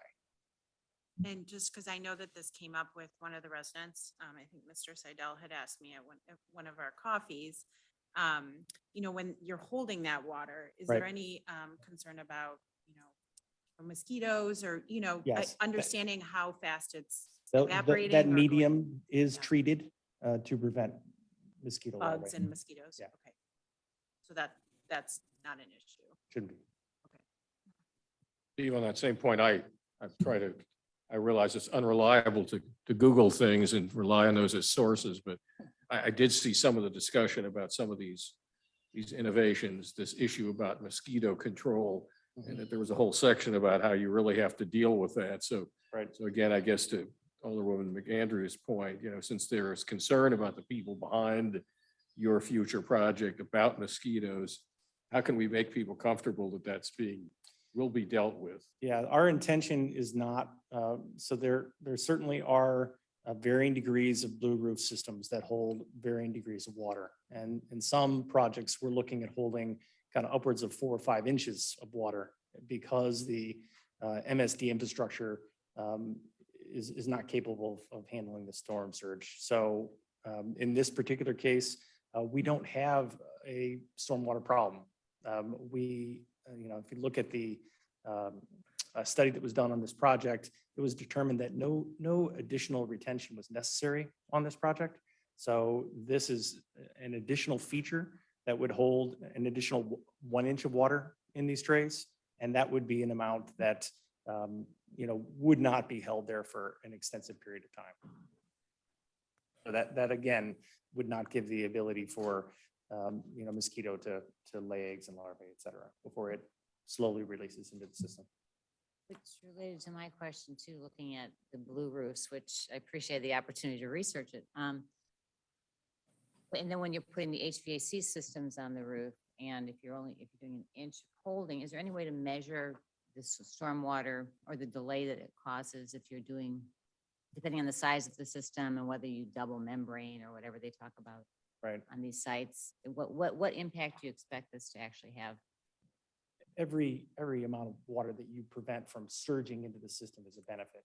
And so we believe that even holding, you know, an inch of additional water in these trays is going to have a positive benefit for the storm system. And the trays will be pretty much all around the roof except where So obviously that center is going to have mechanical units, but we intend to ring it with a series of these trays. And I saw that you increased the permeable surface of the property too, which is great. Right.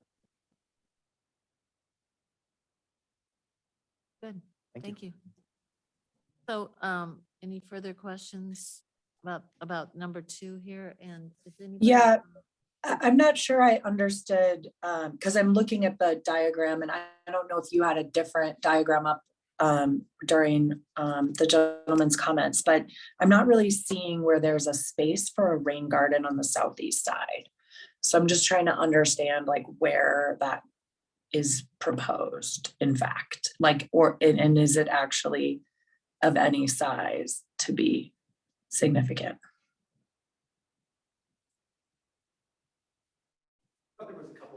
Steve? Come out and is there a diagram that shows it? I was kind of looking for one.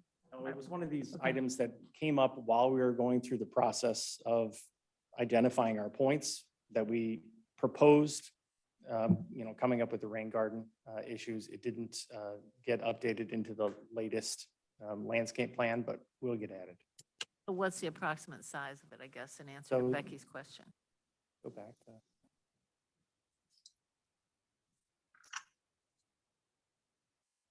So this entire area here along the back has a series of storm drains. I think if I.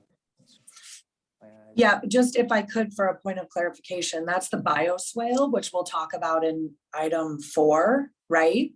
This is what you're asking for 2 points for in our second line item, which is described as a rain garden, and you so suggested the- is in the southeast corner. The rain garden would have been added here on the southeast corner.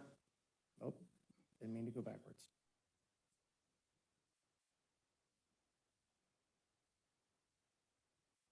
So as everything is draining in this direction, it gives us the opportunity to collect that here along this southeast corner. So with that, again, will be added to the landscape plan. How does it go there, coming down the sidewalk without going into the garage? Well, we're gonna have to deal with the slope of the paving in this area to allow that path. You know, there's a way to provide graded inlets with a tube, you know, basically draining that would allow it to pass that. Again, I'm not very good at measurements on these things. How about, how big is that in terms of square feet or something? Or is it, I would say we're likely to have a rain garden that's in the 75 to 100 square feet. so yeah, and Becky, did you have any more questions on that? I can't see you right now. I just have a comment when we're ready to go around and comment on this one. Oh, Thank okay. you. I had one more infrastructure I Okay. forgot to ask. Very good. Now this probably is you again.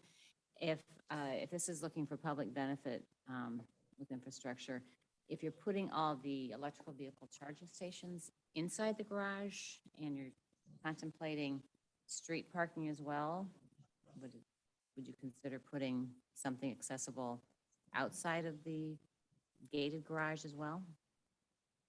We would consider it. I'm not 100% sure how public charging on metered parking would work.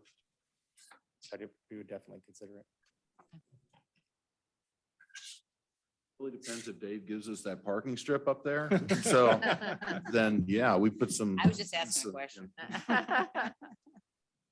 Okay, so just to be clear, in this particular item about infrastructure and stormwater, et cetera, what the items that are getting the points are the landscape buffer along the back, enhanced landscaping along the front, and the rain garden that you just mentioned on the southeast corner.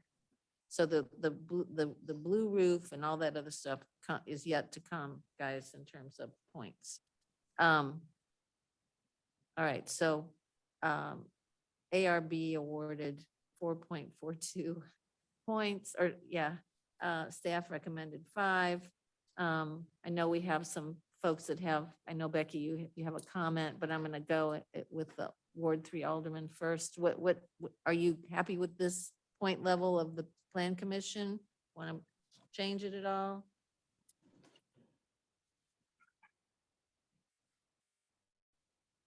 I mean, I don't know. I mean, I think it's a little hard. I mean, I really appreciate the rain garden, and certainly the landscaping is gonna look a lot better in the front than it does now.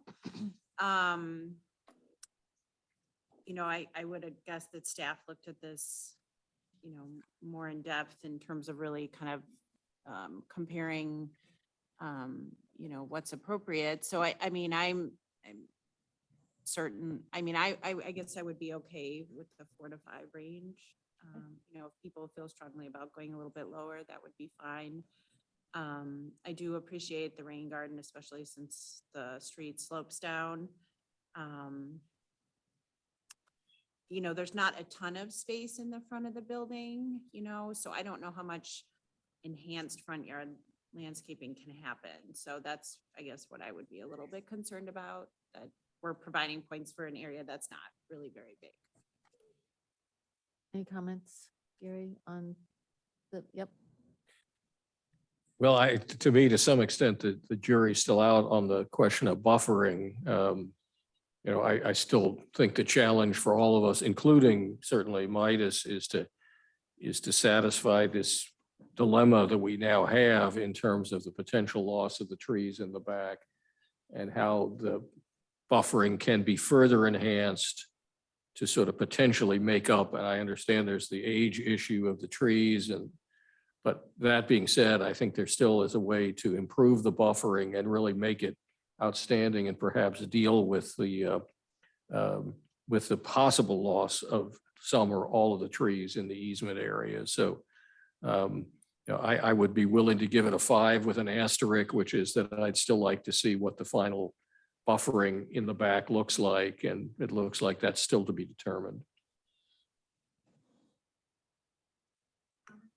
Not anything more than what's been said. I'd go along with a 4 or 5. Either one. I'm struggling to figure out how the rain garden's going to work, but I believe you that it would, just wouldn't, and would it be maintained, you know, for a long period of time? I think it's sustainable there. It would be a great thing.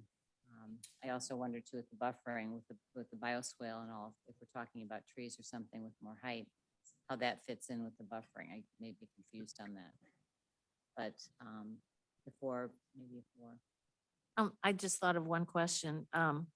You know, along Forsyth, you obviously you're gonna have some street trees. And one of the problems we often have with our street trees is that they die. They die because they don't have enough room to grow, or they don't get enough water. And I'm wondering if you are doing anything different there underground that would increase the, you know, the health of the trees. Yeah, I've actually had a lot of experience doing streetscape projects and looking at street trees and what results in their longevity and growth. A lot of it has to do with compaction from sidewalks and, you know, the ability to create a less compressed zone where the roots can expand. And so our intention is to utilize silva cells at those tree wells to expand that root area at those trees. Is there anything more that can be done? Because I know we often use the silver cells and it's still the trees struggle oftentimes. I'm just wondering, do you know of other things that could be done to further enhance Selection of that? the right varieties has, you know, shown success. You know, obviously, we're going to have to get more in depth in looking at that issue to see if there's other opportunities for us to improve that growth. But yes, our intention is for you know, viable large trees. We can irrigate them. Generally, that's another method of putting the tube irrigation. You know, I think early on, providing the water bags as the trees mature, it has been successful as well. But That would be awesome. I think that would really be, That would be, We'll discuss that when we definitely talk be the an parking addition. spaces. yeah. Because of the maintenance Be an concern after enhancement. dedication. Are you looking at native That'd be an species for a lot of enhancement, so that this? would be or- good. Okay. I mean, I think as far as I can tell, I mean, I'm not gonna, I'm okay with the points, but I don't think you get any points for enhanced front yard. So you got points for the rain garden and the buffer along the back, that's 4. And so I'm just gonna not say anything about taking it down, but I would love to, I want to challenge you to irrigate those trees. Yeah, for us. Yeah, okay, great, thank you. Yeah, okay, so go on. I know you can't see me, Mayor, so I'm Good, gonna I keep can now. interrupting so you don't Yeah, now you forget just have about to me. shout Okay. at me and go, hey, I wanted to say something. I'm not trying to interrupt, but I know that you're trying to manage a lot there. So I want to cut exactly the point that you were just making, Mayor, I think is important, right? For us to look at like, really, what are we evaluating here, right? Not whether or not we want to approve this project. I like a lot of things about this project and I'm super excited about that site being developed. But this particular code standard is allowing us to give points for the establishment of on-site common areas, landscape buffers, expanded sidewalks, et cetera. And when I read the proposed public benefit from the developer, it's the landscape buffer, which matches the code, enhanced front yard landscaping, which isn't necessarily part of this, and which I don't believe is significant enough to warrant points based on what we've seen. And the rain garden, understanding that it might have been a more recent consideration in the plan, and that's why there's not more information on like its size and structure and actual function.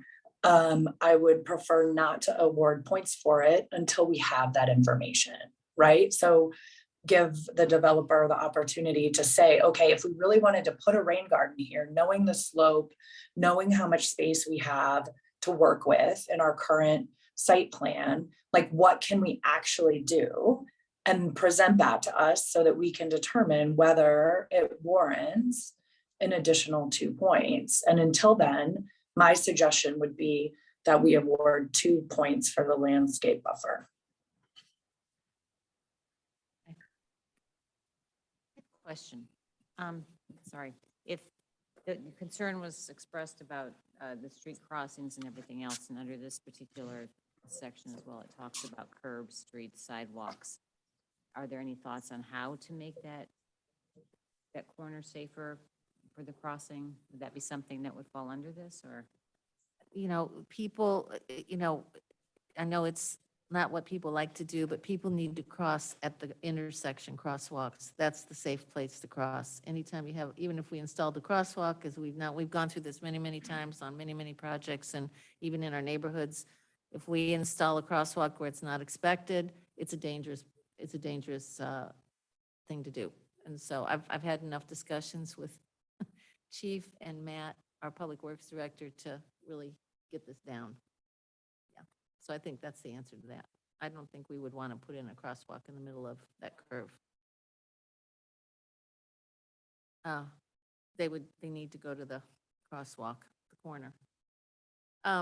Okay, let's try this one more time. Do we want to change the points right now, or do you want to just, leave it as is and let them get back to us with more specifics on the rain garden and hopefully more on watering the street trees? Rich? I would, if we can get the commitment on the watering the street trees, I think that's a significant enhancement. So I would leave it at what the ARB put. That's fine with me too. I do think there is a lot kind of up in the air here with the buffer in the back. We really don't know what's going to happen Yeah, with that's the true. utility lines. So I think that Hard to assess. if the utility lines have to come down, kind of figuring out if there are any additional trees that we can buffer on the Brighton Way side. So I just think we do have a little bit of kind of territory here that's kind of unknown at this point, including, as Becky mentioned, just providing a little bit more idea of what a rain garden might look like So for the points. would you be okay with just leaving it the way it is, knowing I'm that we're fine going to with- have to come back and really rehash it anyway? That's fine. Yeah, Okay. Everybody over here okay with that? Okay, that's what we'll do, Becky. We know we're going to have to dig in on it again, so we'll just kind of leave it as it is. The next one is sustainable building design and construction. You've said you're going to comply with LEED Silver, which is awesome. I'm assuming, why don't someone tell us about how you're going to achieve that?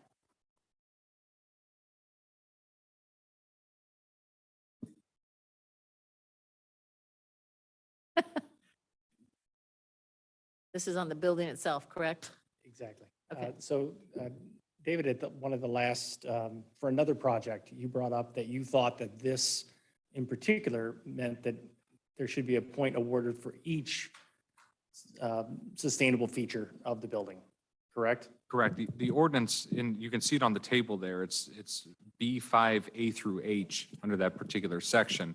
And that contemplates allowing 1 point for each one of the features that's listed in A through H, which is electric vehicle charging stations. I don't have the provision up in front of me, but I did state in the other hearing that there was opportunity there for additional points with those features. Charging stations would be one on this particular project that isn't listed. Sustainable or renewable materials was definitely another one. Both of those, obviously, we're going to incorporate into this project. So my point is that although we asked for 1 point, it was misunderstanding that it was a design standard rather than a feature. So I can at least indicate that there's probably 4 listed in your details that we would ascribe to include in this project. But off the top of my head, charging stations and renewable materials and sustainable materials would be 3. Okay. And so I'm just for clarification, on this particular requirement, are we going to award points essentially on each item they accomplish in terms of LEED, or is it just an overall point? The ordinance actually lists a number of features, as he had stated: electric vehicle charging stations, use of sustainable materials. There's a number of things. Looks like Kevin and maybe Anna have it up, but I do think that this is one that probably needs to be revisited. Take a look at that chart and and revise that, but I think this will end up being More definitely more points. points than one, probably Okay. around 4, so. Okay, Sure. sure, sure.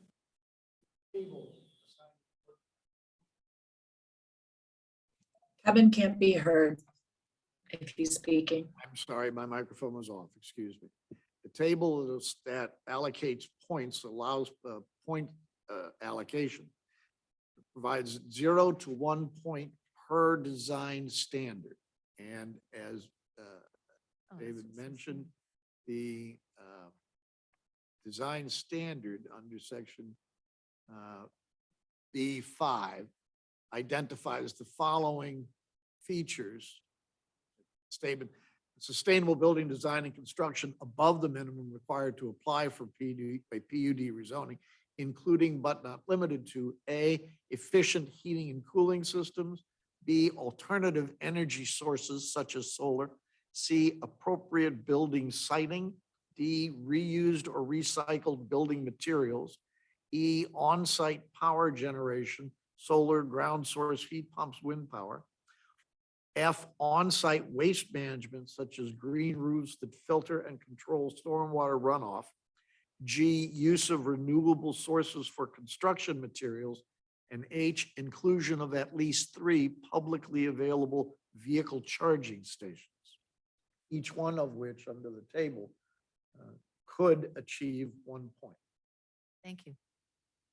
Okay, we'll move on and you guys will relook at that when you get together. Okay. The next one is projects which provide and protect green infrastructure. So planned and managed networks of open spaces, natural vegetation for capturing and storing stormwater runoff, sorry, bioswales, green roofs, and rain gardens. So we've got rain gardens already under another category. So the bioswale and the blue roof are what are generating the points here, it seems like. Anything I'm ignoring? I think there was a question Becky might have had about what was involved in the bioswale. And the bioswale is essentially understory plantings in that drainage area with the remainder of our conifers and buffer screen that would, again, filter and absorb stormwater. All right, Ward 3 Alderman, any comment on this and the points awarded?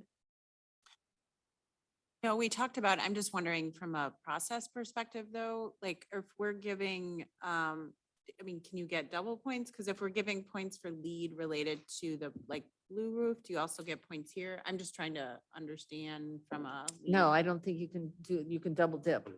Yeah, so. No double dipping. That's why I Right. pointed out the rain garden is already something else and the the lead silver. I mean, I'm imagining that there's enough on the item 3 that they won't need to use the blue roof. This is a spot in the code too, where it starts to repeat itself and in various categories list the same thing, kind of Yeah. multiple times. So you end up getting points multiple times for the same item. But you Um, can't get multiple points for the same item. can you? I'm not sure. I'm just saying how the code is structured that it gives these points over and over again for the same types of features. So I don't think that's that- something we talked about briefly with the plan commission as well. I think you've got enough that you don't have to do that. So, I mean, if you divide it up, and so in terms of this particular item, the bioswale hasn't yet been considered, right? And the blue roof doesn't need to be part of the lead silver. In fact, it's above and beyond that, I assume. So, I don't know. Does anybody have any questions about any of that? Comments? I'm just going to comment. I thought the blue roof, I don't think was discussed, but maybe it's worth mentioning again. I thought it was interesting at the prior plan commission. Most people are familiar with a green roof. And I think the point David made at the last meeting was that a green roof doesn't really make any sense if there's nobody to look down on it, which of course, Well, the is- people at the hotel will look down on it. I think you could, from space, you could probably see it, but in any event, the blue roof seems to make a lot more sense here, and I think is, in that respect, a progressive sort of inclusion in this project. Yeah, I think it's an innovative approach. Maybe we'll see more of it in Clayton. Yeah. All right, we can move on, I think, to Becky. You have any other comments? Just check. I would just add, I think, I mean, I appreciate the attempt to maybe kind of just clarify what the different features are here and where we're giving the points for them, right? So I don't, if we're gonna give points for a rain garden, should it actually be here or should it be above, et cetera? I don't, so if we can just make sure, like, and it sounds like what the staff is gonna do to break out that third line especially will probably help us with that when we go to finalize this. So, thank you. Okay. Moving on to the fourth category, the inclusion of below grade parking, which meets the parking requirements for the project. And that is allowed as many as 5 points. And, you guys have 100% of your parking below grade, which is awesome. Any comments, questions from Ward 3? No. Rich, any comment? No? Okay. I think that's kind of an easy one. There's no comments from the Zoom. Okay. The last one is the art. So a significant form of public art in any media that has been planned and executed for private property and to be outside and accessible to the public. Public art will be provided in front of the building along Forsyth. I think you got 3 points for this. I think you mentioned more than one location for public art though. So maybe when you get together, you want to just clarify exactly where you're gonna put public art. I don't know if your points will stay the same or grow, but possible they would grow with enough public art. Again, I just want to say it sounds like you're on a really good track with how you're looking at that. And we want you to have the time to choose something that's really a standard of excellence. We've got a lot of great public art here in Clayton, some of which we don't own, which is why it's so great. But that's your competition. So we appreciate your efforts there. So as it stands, this is totaling up to 20 points. I realize there may be a little fluctuation up and down on various things. I think what the we've got some questions that are outlined in terms of the power lines, et cetera. And we'd love to hear more about street trees and all that stuff. So I think what we'll do is I will, unless anybody has any other comments or questions, I will I close have the one public. more. Okay, go ahead. Thank you. I would like to better understand, I understand we won't know what the art will look like at this point, and I'm okay with that. I appreciate the general thought, but I'd also like to better understand where it will go. Because just like we talked about, there's not a common area in front of the building because it's, along the street line, which I think is good. I'd like to understand where there is space for this public art. So where will it actually be? And it might be because I'm not good at reading a diagram and imagining it to scale. Go ahead. So the intent in our submission was that there would be a monumental piece at the entrance, really at our monumental entry. And so the thought was that we would, and again, it's difficult to exactly place it in the landscape until we know exactly what it is and how big it is. But the thought would be that we would take and modify this stair to create a pedestal or extension of that upper paving to provide a location here centered on the large massing here for the monumental piece. And then the pieces in the landscape, it again depended on what we were able to find. You saw a couple of images. It's up at the top. As we began looking at art,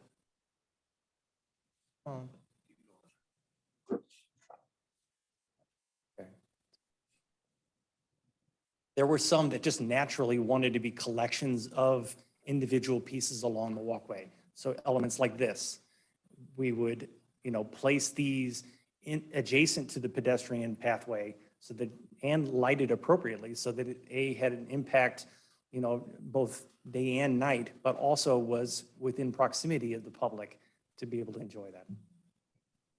And so, placing them might be difficult until we finalize exactly what the pieces are, but the intent was one major piece in that location that I pointed to earlier.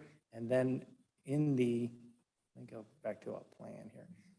So then the others, as we identified, would be along this sidewalk, at intermediate points along the public way. Okay. That sounds good to me. Thank you. Right, so again, what I'll do, thank you very much. What I'll do now is close the public hearing and we can move forward to have a first reading. Alderman Lentz. Want to Did I have the forget first, something? we want to have the first reading? I think we want to have. the Without, first I reading thought, and not it seems like second. there's a lot of, Okay, still a lot of stuff out there that we're waiting to hear about. No? well, I think, well, I don't know that it makes a whole lot of difference, but I think we can have the first reading to kind of get it established here, and we can make all our modifications, have the final, hopefully a final reading on the next go-round, but any advice That up from to the board. these, from Kevin? No, I don't have any advice. It's really completely up to you whether you believe the bills. I guess my concern is that while I believe we're going to get there, I don't think we actually have 20 points in our pocket yet. Because there's a lot of people wondering about the lead silver, about the buffer. So I guess I'm just questioning that. Okay. That's fine. My understanding is there's a lot more to lead silver than, A way to address that is if you wish to make a motion to table the bill to the next agenda. we can do that. I think it doesn't really matter one way or the other. It'll have the same outcome. I'm happy to Yeah. make a motion to table it to the next meeting. I will second that. All those in favor? Aye. Aye. Aye. Any opposed? Okay, that's good. We'll consider it tabled. I think that's a good resolution. All right. Thank you all for your patience and working with us to resolve all these issues. And once we get them all resolved, I know we can look forward to. Mayor, the next progress. item on the agenda is a related bill. Oh, that's true.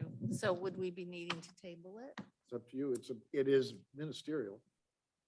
Want to do first reading on that bill? I don't think there's any discussion about There's it. no, yeah, okay. So, all right, let's do that. Thank you. Do you want to give a city manager, do you want to give a report first or? I actually gave it as part of the did. last I report. thought This is so. simply a lot consolidation for the properties. Alderman Lentz? Then I'll move to introduce Bill 6902, an ordinance to approve the plat lot consolidation of 8220 and 8260 Forsyth Boulevard, the Forsyth Curve for the Forsyth Curve project, to be read for the first time by title only. Second. Any discussions, questions? Okay, Mr. City Attorney. Bill number 6902, first reading, an ordinance providing for the approval of a plat to consolidate certain property located on Forsyth Boulevard in the city of Clayton, Missouri. All those in favor? Aye. Any opposed? Aye. Alderman Lentz. You want to do the? If I may, Mayor, my guess would be the applicant would not like to have this passed without approval of their development. Okay. I think would just one reading would be fine. Okay, very good. In that case, do we need to make any other motions? No, ma'am. All right, very good. Robert's rules. All right, so I think we then can move on. Again, thank you very much for your patience and instruction and education. Yeah.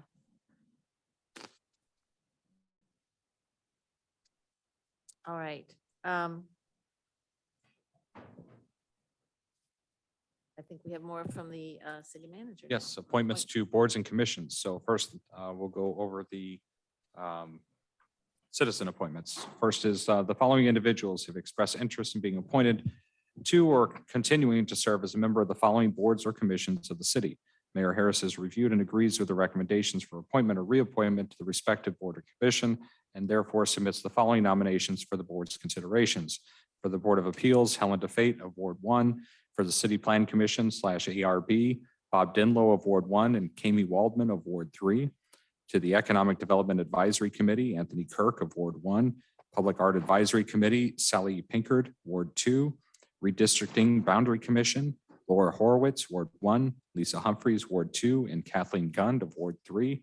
And finally, the Sustainability Committee with Bill Chamberlain of Ward 2 and Jeff Leonard of Ward 3. Staff recommends that the Board of Aldermen consider the appointments. Right.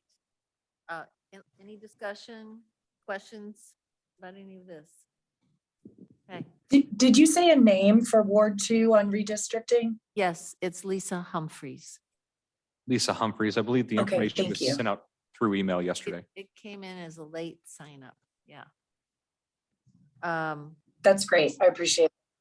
Yeah. All right. So with no. Is further- Kami Waldman a new appointment or a reappointment to Plan Commission Kami- ARB?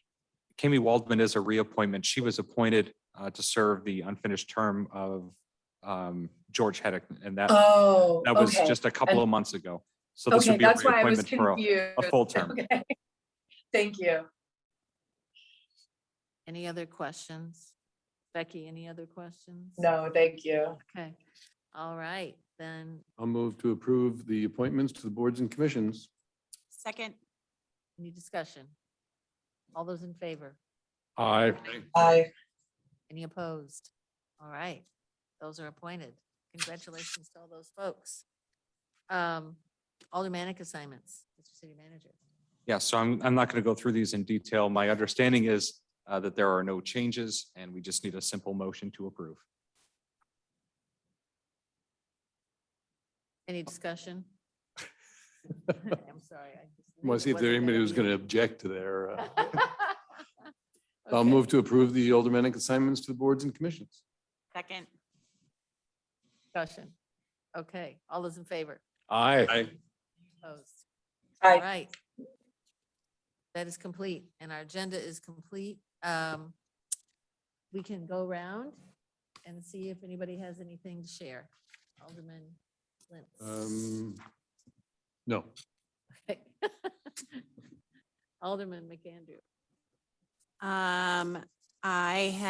Becky and I had a CRSWC meeting that was very informative, which I'm sure we'll hear more about, but it's likely our membership fees will, or they will go up at the center of Clayton in order to just match, everything that's going on. And there hasn't been an increase in a number of years. So, but we had a really good discussion. I think it is really important to mention, though, that there was a center membership report and they really are seeing some very slow, steady growth, especially since Wellbridge closed. So it's really, there's some good news coming out of the center, which I think we all are anxious to hear. The kids center is open again. Adult memberships are really up. Actually, this was something that I actually asked Tony to repeat. Adult memberships are up from where they were pre-pandemic. So adult memberships. So we're not talking about like seniors and kids and families, but the actual adult memberships are where they were pre-pandemic, which I think is great. So we also talked about the part-time salary schedule as well, and when we'll get everybody's salaries up to $15 an hour. So it was a very good meeting. So, yeah.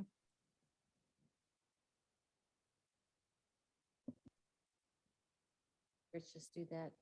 No.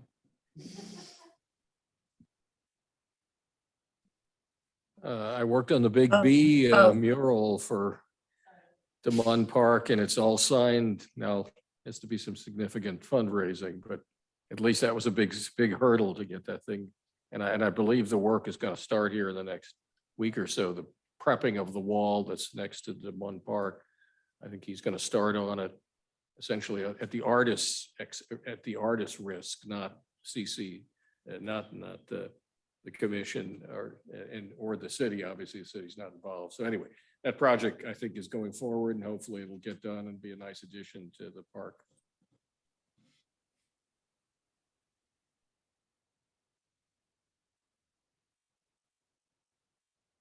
I was just gonna Becky, share that I Becky, anything to started. share? Yeah, sorry about that. My mic was off. Okay, I felt like you were looking at me. I was talking to you and it's like, okay. I Sorry. was just gonna share that I started the UMSL Economic Development Program. So I'm excited about that, both Oh, good. like the content and the programming, as well as the opportunity to meet other folks in our city and region interested in, you know, municipal stuff. So, so I'm excited about that. Good. I did that course too, and I thought it was really great. I don't really have much. I do want to just say there is the St. Louis County Municipal League annual meeting is Thursday night. And we will be promoting Mayors for Meals again. And so I just want to make sure that you all are aware of it. So I'll be mentioning it pretty much at every meeting from now until it happens. But we want to really encourage our respective constituents to participate. More on that to come. There'll be some graphics, flyers, things you can tweet, whatever, from the St. Louis Area Food Bank forthcoming. So that'll be happening June 20th through 24th. Yes. I just remembered something. Okay. We did have a special sustainability committee meeting that I forgot. It was a 10-minute meeting, more or less, simply to vote on the recommendation to send to ARB the allowing solar panels that are visible from the street. So it's being sent to ARB for their consideration. I'm assuming the committee recommends yes on that. Yes. Okay. Yes. All right.